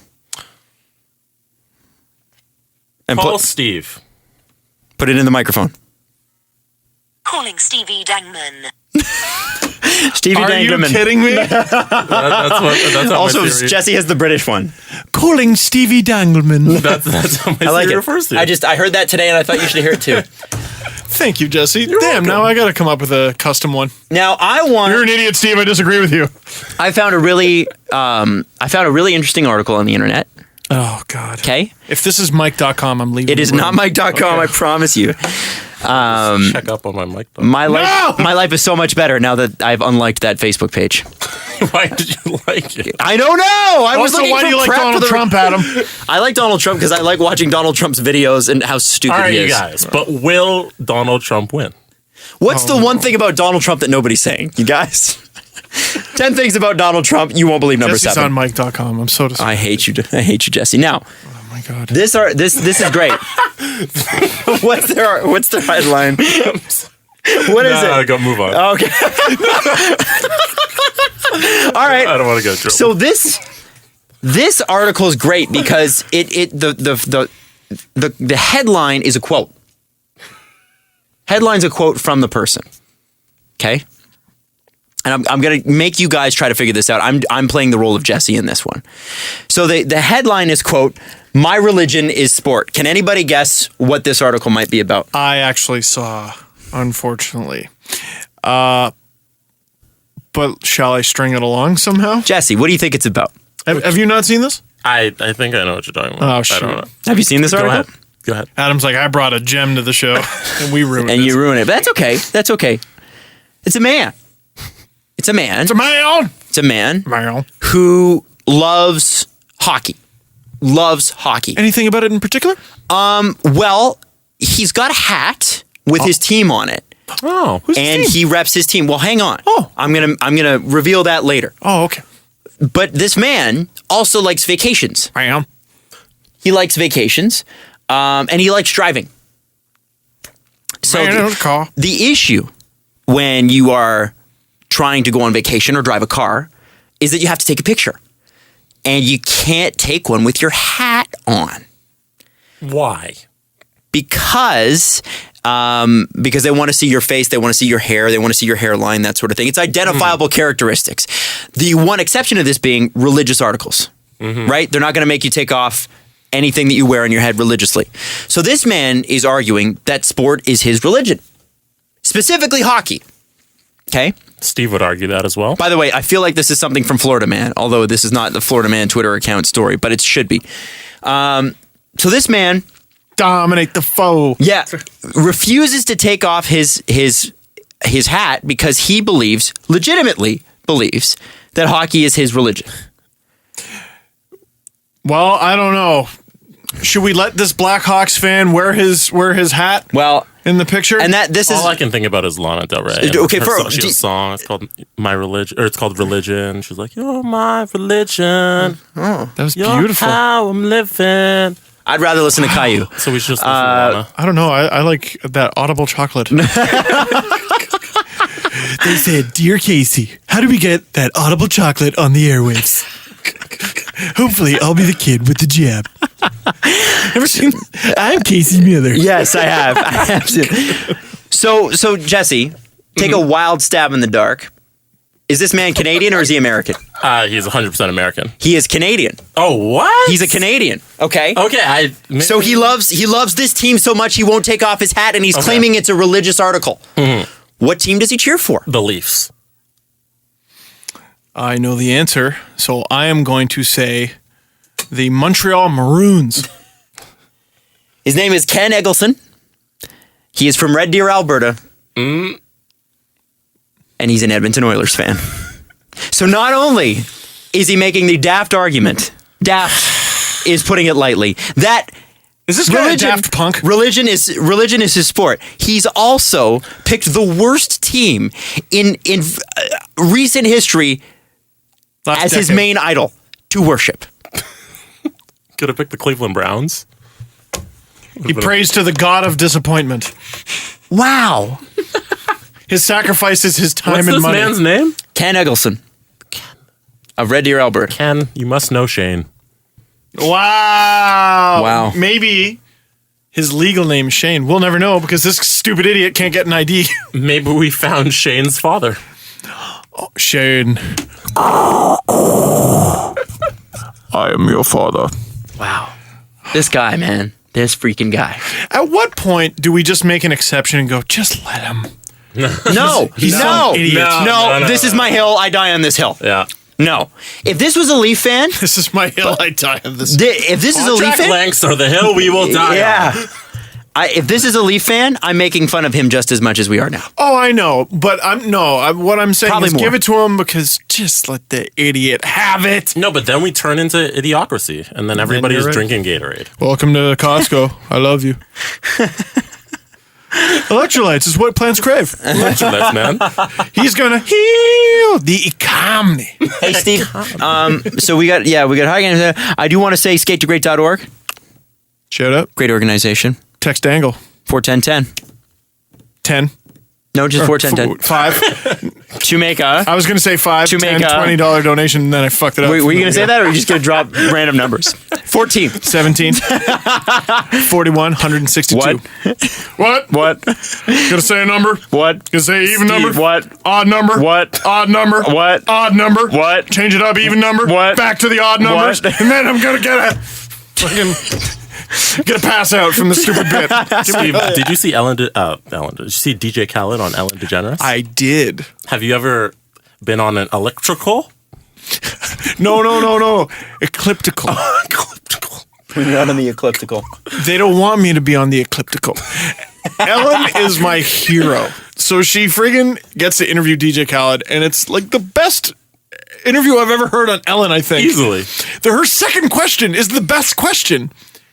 Especially to ask DJ Khaled, who is they? Because he always says, they don't want you to have success. Mm-hmm. They don't want you to have this. And she goes, who is they? And he cuts her off. Ellen, please stay away from them. You don't want no part of them, Ellen. Yeah. Oh, Who is they? They're everyone who, when you get a promotion, they're like, oh, I hate that person. They don't want me. They don't want you to have the Ellen show. They don't want me to be on the Ellen show. They don't want me to be like, I like to be real healthy. I like to get on the treadmill, the ecliptical. And I like to just... DJ Khaled is the best. There's another interview out there where he's getting asked questions with every passing question, the entire time, him and the interviewer are eating chicken wings that get progressively hotter. It's incredible. Yeah, I love watching his Snapchat because every day he's like, they don't want you to have breakfast, but you're going to enjoy breakfast. And then does it about lunch too, and then goes like he eats the best food ever. They don't want you to have apples. They don't want me to have apples, so I went and signed a deal with Apple. That's what, yeah. He's the best. And he's like, and I like apples. And Ellen's like, well, I like Apple too. Maybe they give me a deal. He's a success. He is. And you wanted to say some, actually, in all seriousness, you wanted to say some nice words about some people. I did? James? Seaball? Oh, geez, yeah. Oh, my God, I'm sorry. No, because I had something else that I brought right before the show. Good job, Steve. This is this morning. Steve asked me to write this down, by the way. Steve, we love you. Okay, the second I realized what it was, I'm like, you dick.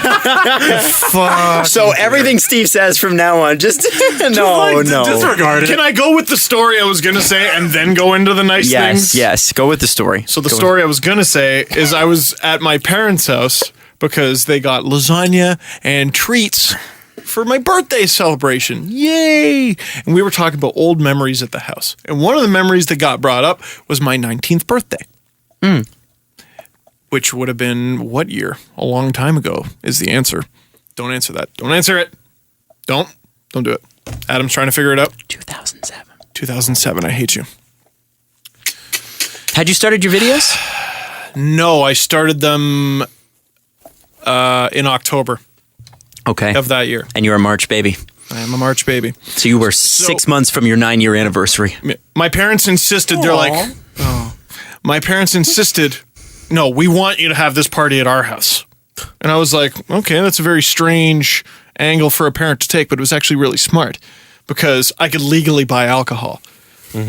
So if I'm going to get hammered for the first time, LOL, I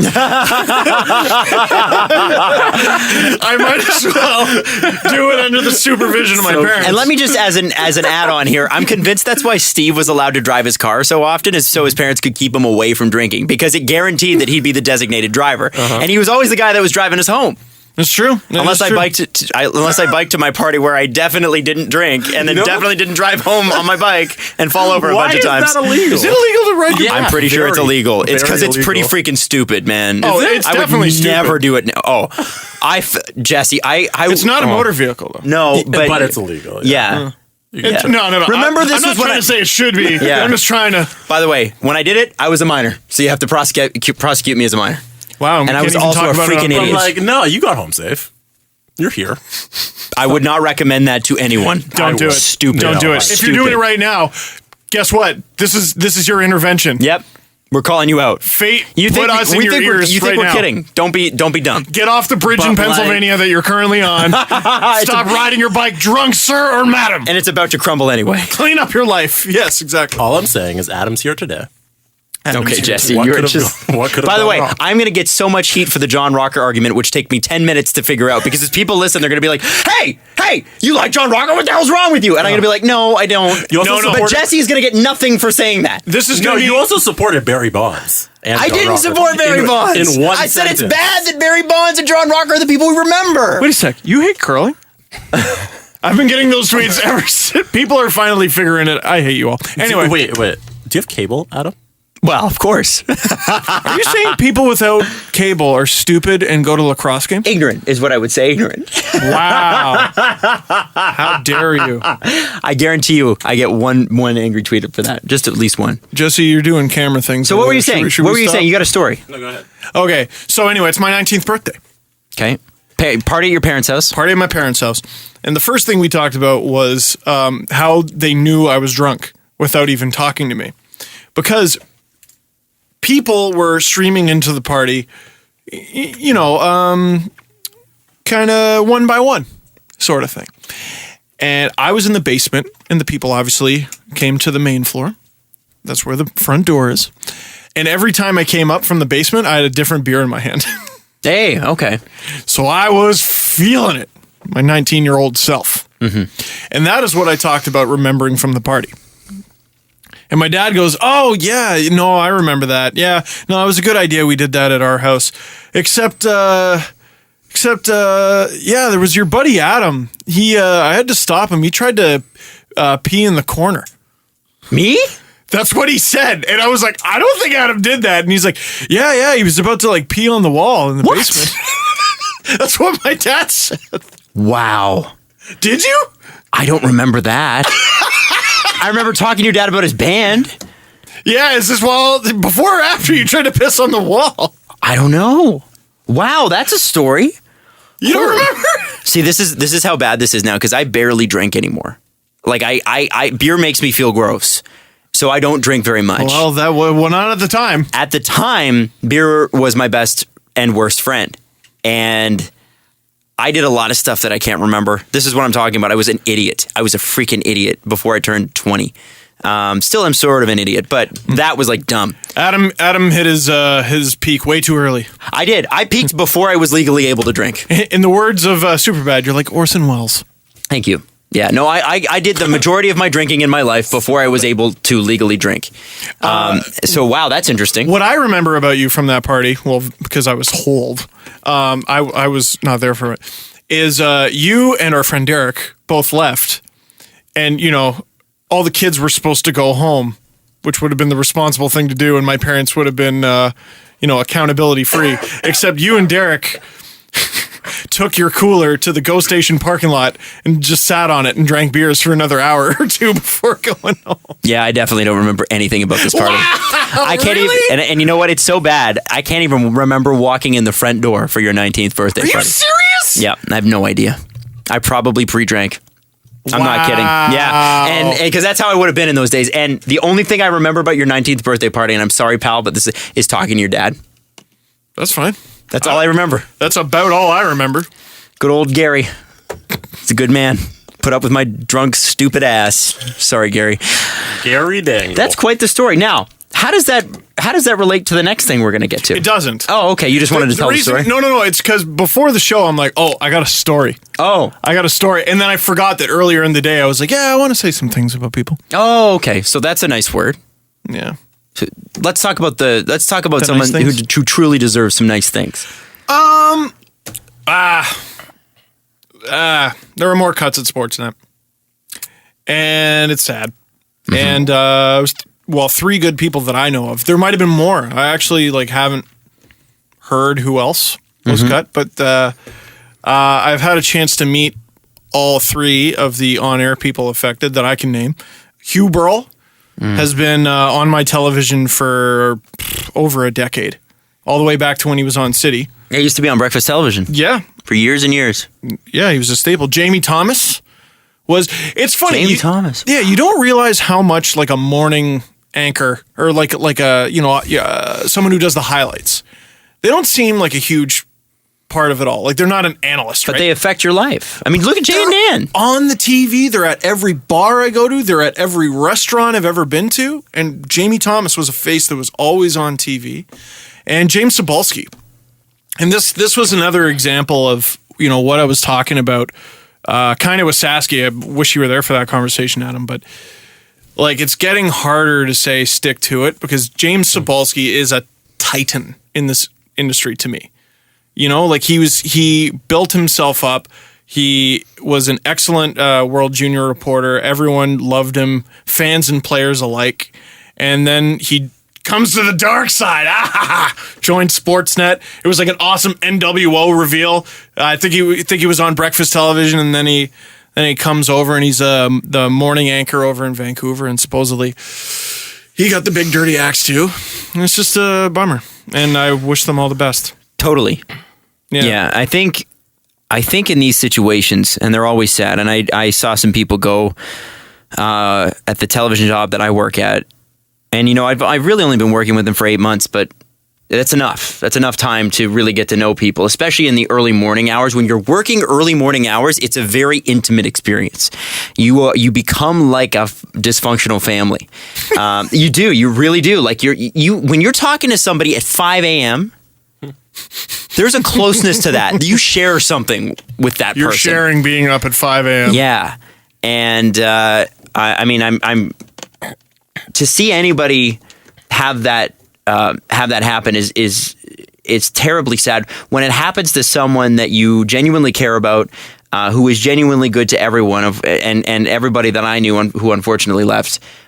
They were. James Cybulski could not have a better reputation in the industry, and it's an industry full of bad reputations.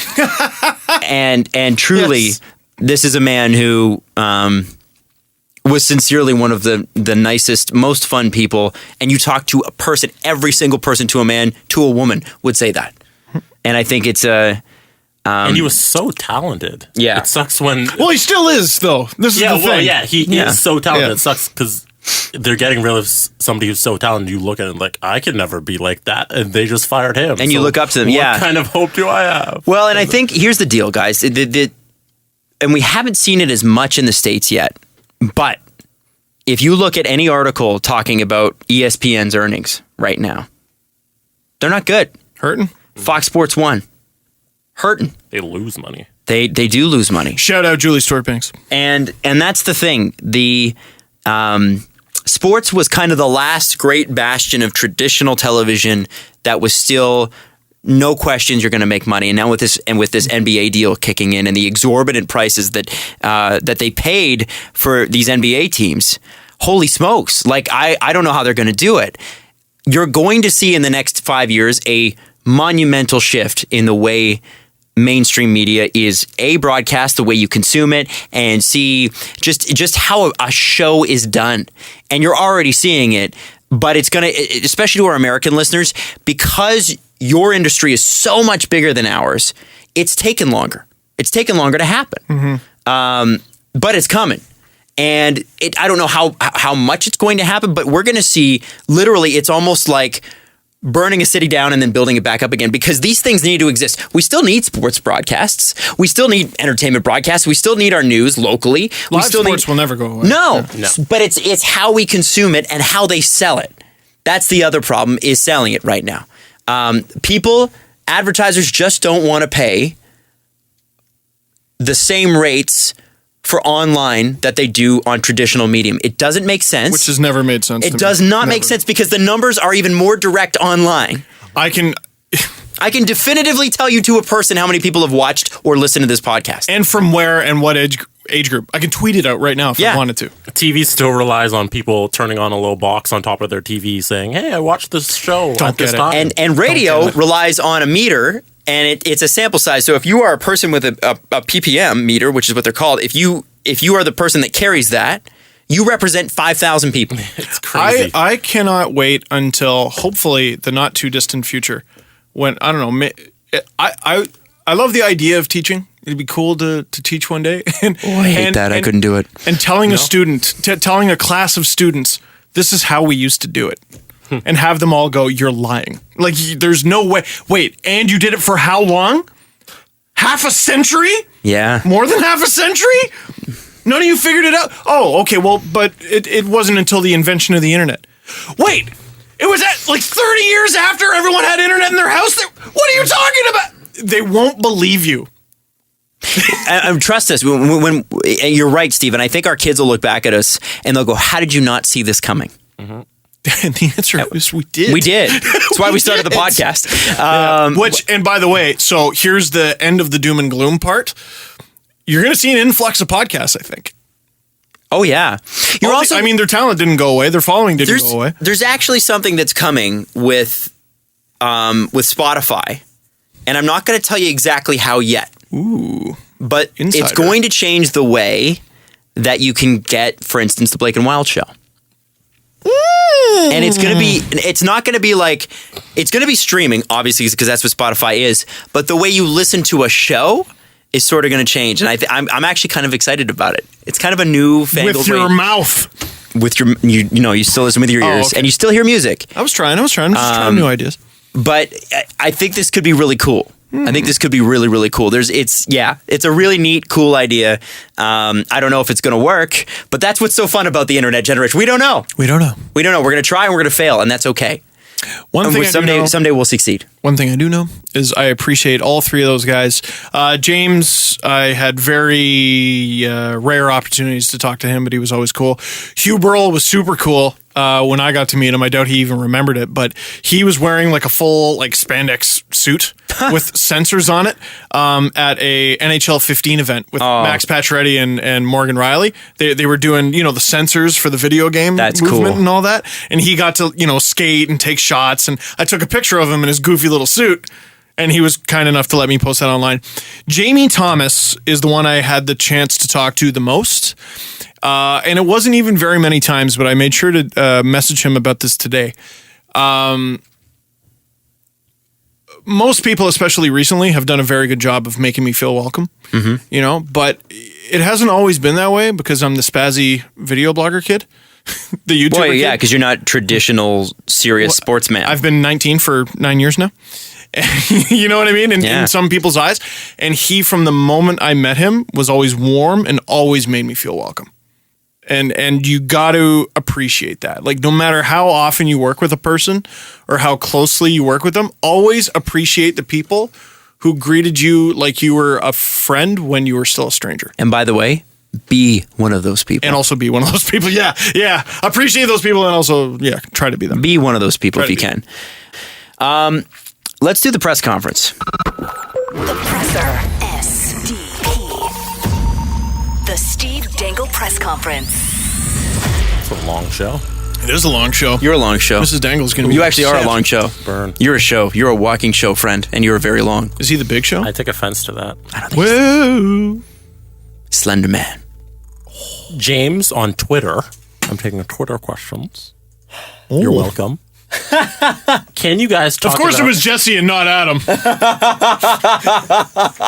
Can you guys talk about how Gardiner hasn't really been making those I forgot how to play hockey plays? Yeah, because I think Babcock beat it out of him. Now, my question is... I disagree. You think so? I don't think Babcock beat it out of him. I think he encouraged it out of him. Well, no, and that's what I was going to lead to, right? I think positive reinforcement. But anyway, continue. Splitting hairs. I think he lynched it out of him. Wow. Wow. Now imagine one of us had said that. No. I took it up a notch. All right. That's okay. There. No, because it's funny because we did see video clips and stuff of Carlisle talking to the young kids. I think there's actually that famous clip of Carlisle on the bench spreading his arms, showing Gardiner video. Maybe you could even find it on YouTube, like Carlisle Gardiner bench interview. I don't know. And especially the Kadri stuff during the 24/7, or it wasn't called 24/7. You know what I'm talking about? Leading up to the outdoor game against Detroit. Wasn't it called 24/7? I don't know. Whatever. Doesn't matter. Sure it was called 24/7. Whatever. And Carlisle goes, Naz, what's that called? What's that called? Or whatever. And he's tuning him out. Yeah. And I don't necessarily think that's a Kadri thing, because I don't think Kadri does that to Babcock, because I don't think Babcock tolerates that shit. I don't think, I don't know. There was a communication issue. Sure. Clearly. I think there's a generational issue there. But like, how much younger is Babcock? I think Babcock is still better able to communicate. Generational, there are men in their 80s and women in their 80s who can talk to a 20-year-old and it goes straight over their head. And there are people of that same generation who can talk to a 20-year-old and really hit home. Just depends on the person. I think there are a lot of people who confuse toughness with authority. You know what I mean? Or strictness with authority. And I think Carlisle might have been one of those people. Babcock seems to command authority, and he doesn't necessarily need to hammer it into you to do it. You know those teachers in high school that kind of scared you, but when you did them proud, you were very happy with it? Yeah, and those teachers have authority. But then there were those teachers where just blowing smoke. You're a dick. Yeah. And it made me listen to him less. I've never been able to figure out. Shithead. I've never been able to figure out the difference, eh? Like, I don't know. What is it? It's an authenticity.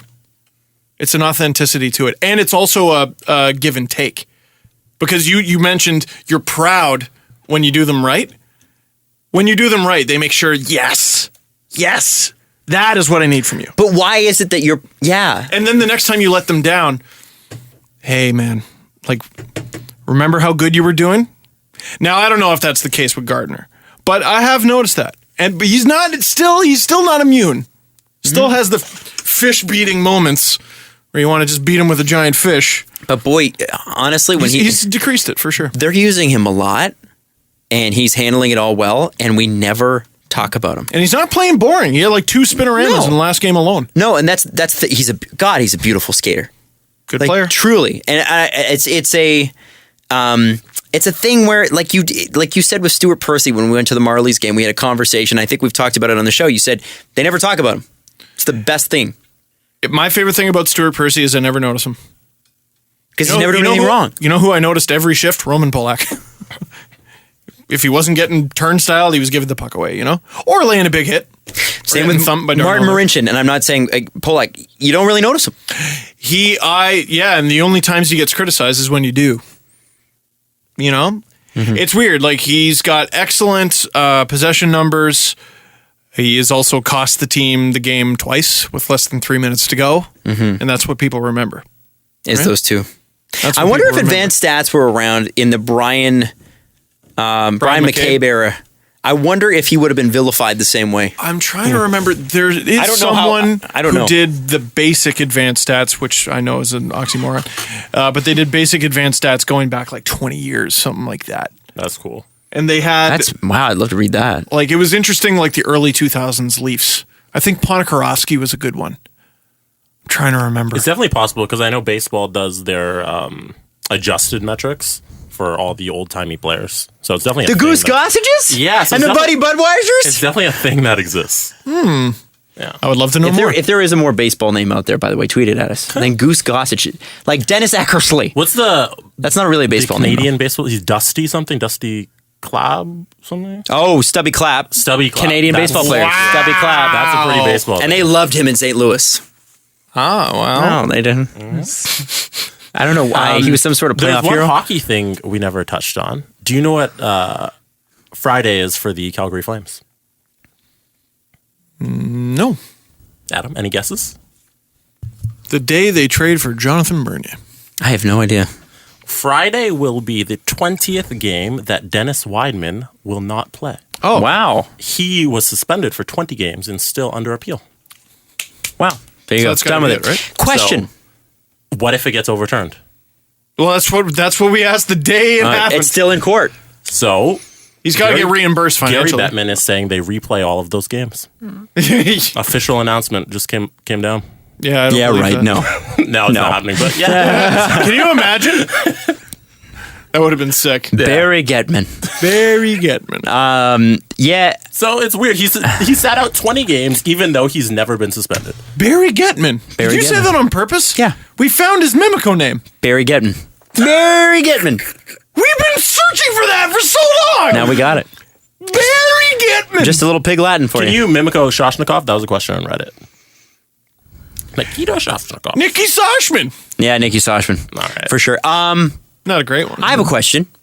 It's about trades after the trade deadline. Players have to have cleared waivers to be traded after the trade deadline, correct? With a question mark? Do you know No, that? it's just, as far as I know, it's just they're ineligible for the playoffs. Yeah. Oh. That's how I understand it. Oh. So, like, let's say Ottawa was to sneak in. They signed Scott Gomez after the trade deadline. They could still sneak in and make the playoffs, but Gomez can't play. Yeah. Oh, okay. Okay. So conceivably, Bernier could go to Calgary. Totally. Okay. Yeah. And It'd be weird, but Drouin can play for the Lightning in the playoffs. because he was already with the Lightning. Yes. Yeah. We were talking about that last time. Boy. Yes. And then there was a report contrary to what we said last time, which is his teammates would accept him back, no problem. So, Except the captain said something about, he's going to have to earn his spot. But Stamkos or with the Crunch? with the Crunch. I don't even know his name. Yeah. Still freaking hilarious name. The Crunch? The Syracuse Crunch? In Syracuse. What color are their jerseys? Blue, I think. Okay. No, what's great is teams just get passed around, like from NHL team to NHL team, and they'll keep like the same logo, but just change the colors. Oh, okay. Syracuse, I think, has changed. Like they were. If I want to say Tampa, then the Ducks, and I think previously they were Columbus. Yeah, so right now they have Tampa's colors. Oh. See, now if I haven't even seen those If jerseys. I'm Crunch chocolate bar, I go in there and go, just put my label on your jersey. You just sue them. Yeah. No, don't sue them. Just make their label is your just a chocolate bar. Yeah. Oh, now you're making me want chocolate. Crunch bars were good. Underrated. Thoughts on Friedman's 30 thoughts? His lead, where he says that the NHL is considering moving the drafting age to 19 instead of 18. Now I'm trying to figure out why. Why? Did we do this on there last time? Why? Why? I think it was off. Yeah. It was off. Why? Why? Why? I don't know, man. Now, here's my question, though. How many 18-year-olds play in the NHL like every year? Pretty much none. Mm-hmm. I'm sure the NHL really doesn't want Connor McDavid playing this season. Well, well, the thing they're thinking of, or a theory I saw thrown out there, was you limit 18-year-old players to be only drafted in the first round. So if you have an exceptional player, they can be picked in the first round. So you don't have 18-year-old players who aren't exceptional being drafted. No, that's dumb. Just another example of eating your soup by friggin' dumping your spoon in there and reaching it around your head to the other side of your mouth. Why does everything have to be so fucking complicated? Make it 18 or make it 19 or go fuck yourself. And also, I actually read an article the other day that I thought this was tweeted by a listener, and forgive me, I cannot remember who it was, but you're smart. They tweeted us an article, and it said each team should have one player, a distinction player, a player that can be sent down to the CHL, can be sent down to the AHL, where they otherwise would have been sent down to the C. In the case of Mitch Marner, if he doesn't make the Leafs next year, he again has to go back to London. So if a franchise could have one player a season where that rule doesn't apply to, it might make a lot of sense. I like that. OHL, I guess CHL, might agree to that sort of thing because they would get to keep a lot of their players for longer. Like, for example, they would have McDavid this year. Or would they? No, because of that stupid exceptional rule. I hate this. No, they'd have it. No, of course they'd have I him. hate this. No, they wouldn't have McDavid. Why would Edmonton send back McDavid? Oh, well, yeah, but that's what I mean is they would just put that tag on him, right? But they would never send him back. They would never send him back. So I guess they'd have McDavid and someone else if they wanted to. Not every team's going to use it every year. All I'm saying is if you are the NHL, potential young superstar. You want Marner on the Marlies and not. Yes. Well, I'm sure the Leafs do too. Yeah. Absolutely. Absolutely. And you know what? It's like I understand what the CHL is doing. It makes complete business sense. But if I'm the NHL, I'm also the one with all the cards. And I go to the CHL and I say, listen, this is what's going to happen. It's going to be one player from each team. Teams can use it. Teams might not. I don't think you get more than 10 teams a year using that. I honestly don't. Because how many players are really in that position? It's not going to be a lot. Yeah. And now we're just adding. It's just another friggin' thing. But it's just another thing. Like, how hard was it to follow this year's trade deadline? Because, well, they got to take Cap back, and then this guy's going to get loaned, and this guy's on for the season, and this draft pick is conditional, and this. What chance does a casual fan have? Mm-hmm. What about this? What chance do they have? It's hard, yeah. Like, it's really hard to explain stuff to my girlfriend who has to listen to me talk about it all the time. Even explaining it to her, she's like, "What's happening? How did Dion Phaneuf get traded? Who do we get?" She doesn't understand. She's like, she doesn't understand why. She's like, so why do we take a bunch of players that Ottawa didn't want for Dion Phaneuf? Yeah, SL's the best because she I'll tell her, like, tell me when I should stop, and she's determined. Like, no, I'm gonna get this, and I try. It's hard. It's hard. It's hard to explain to someone who loves the NHL. And then once there's that wall, people just flip the channel. They'd move on. Yep. So and that's the thing that game doesn't understand. Yeah. I mean, in radio, if there's anything we're taught in radio, is if it's not abundantly clear, if this story isn't, because it's a mass media, if it click, gone, see you later. You have 7 seconds in radio to hook someone. 7 seconds before, and this is on average, before people will change the channel. Literally, I have to hook you in 7 seconds. I'm just imagining in the seats, like in the seats at an OHL game. Like, you go to 1 or 2 a year, right? Mm-hmm. And then the next year, where's this player? Oh, he's with this team. Oh, well, how come this player's still here? Well, you see, the NHL introduced this fucking... Yeah. Here's what I think you do. Make it 18, make it 19. Move the draft to 19, but do not if you do that, that means the OHL gets everybody for an extra year. But how about keep the draft at 18, but no one is allowed to play until 19? No, I think you keep the draft at 19. Keep the draft at 19. And then those players that get drafted. Move the draft to 19, sorry. And then those players that are on teams, they have a choice. They can send them back to the CHL, or they can send them to the AHL because they might believe that they're above that. Look at, truly, the Toronto Maple Leafs, it's a good problem to have. The Toronto Maple Leafs are going to have to make a decision in September, October. Mitch Marner has, I don't know if you've been watching, if you've been living under a rock, has done some unbelievable things in the CHL this year. I think he's top of the league in points per game. I think he's third or fourth in actual points. And the two people ahead of him are his line mates. Yeah, I can't imagine a situation where he'd go back to junior and learn something. But what potential, and I'm not saying it will, because I think the Leafs are smart enough to protect Mitch Marner.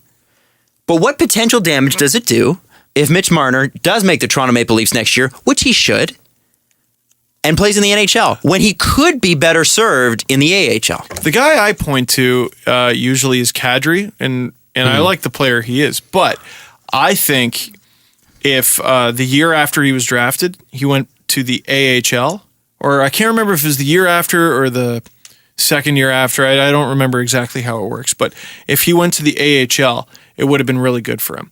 Because what he needed to work on, and what a lot of players need to work on coming out of the CHL, is their defensive game.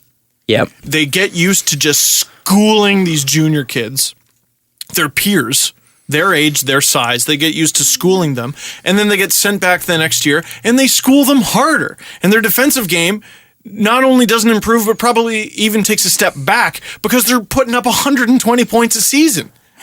Someone else can play defense. Kadri's goal scoring got better, but what would have probably benefited him was a season in the AHL. Jesse brought it up. Okay, so Kadri was drafted in 2009. Yeah, and he put up 25 goals, 53 assists, 78 points. The next year, he went back in the same amount of games, 56, 35 goals, 58 assists, 93 points. 105 penalty minutes. What were you doing, Naz? But the question is, did he need to go back to the OHL and throw up 93 points? No. No, he because didn't learn anything. He was drafted because he was an excellent offensive player. And then he went back and just destroyed it harder. Like, it's going to be funny. It's going to be very interesting because you're going to have to draft differently. You're going to have to grade players differently. You know, like there are players who get drafted first or second round, and maybe their offense doesn't go up as high as you would have liked, and they drop, or they would have dropped if the age was a year older. Mm-hmm. And then when it actually changed, you know who would have dropped out of the first round? Frederic Gauthier. Yeah, because his offensive production didn't go up that much. And by the way, you know why they won't move it to 19?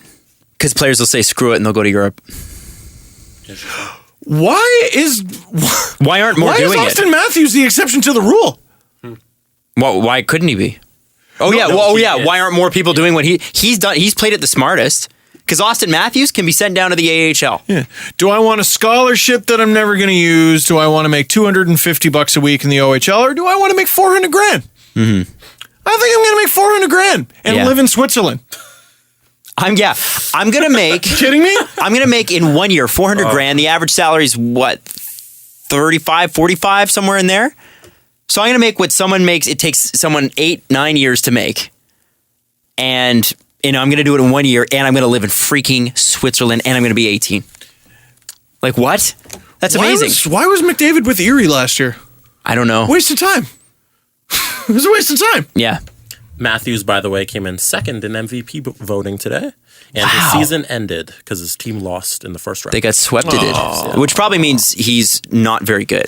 Probably a poor leader. By the way, I would say the KHL players, unless they buy their way out of their contract, cannot sign until April 30th. But you know what free agent season is wide open? What's that? Starting to open up. College. Mm-hmm. College free agents. It's when your team's out, you're eligible. And by the way, the player that I teased, remember I teased a player that I heard was available? Mm-hmm. I can say his name. I may have already on the podcast. Nope. I don't remember. Darcy Murphy out of Colgate. Many teams toothpaste. Yes. Many teams have had interest. The Leafs are one of them. And his season is over. Okay, what about Jimmy Vesey? It sounds like he's going to Nashville. I don't know. I don't have any inside info on that. Oh. Wow. Arrow. Anyway. Really? Do we have any more questions? Margaret, we could have sex right now. But let's not.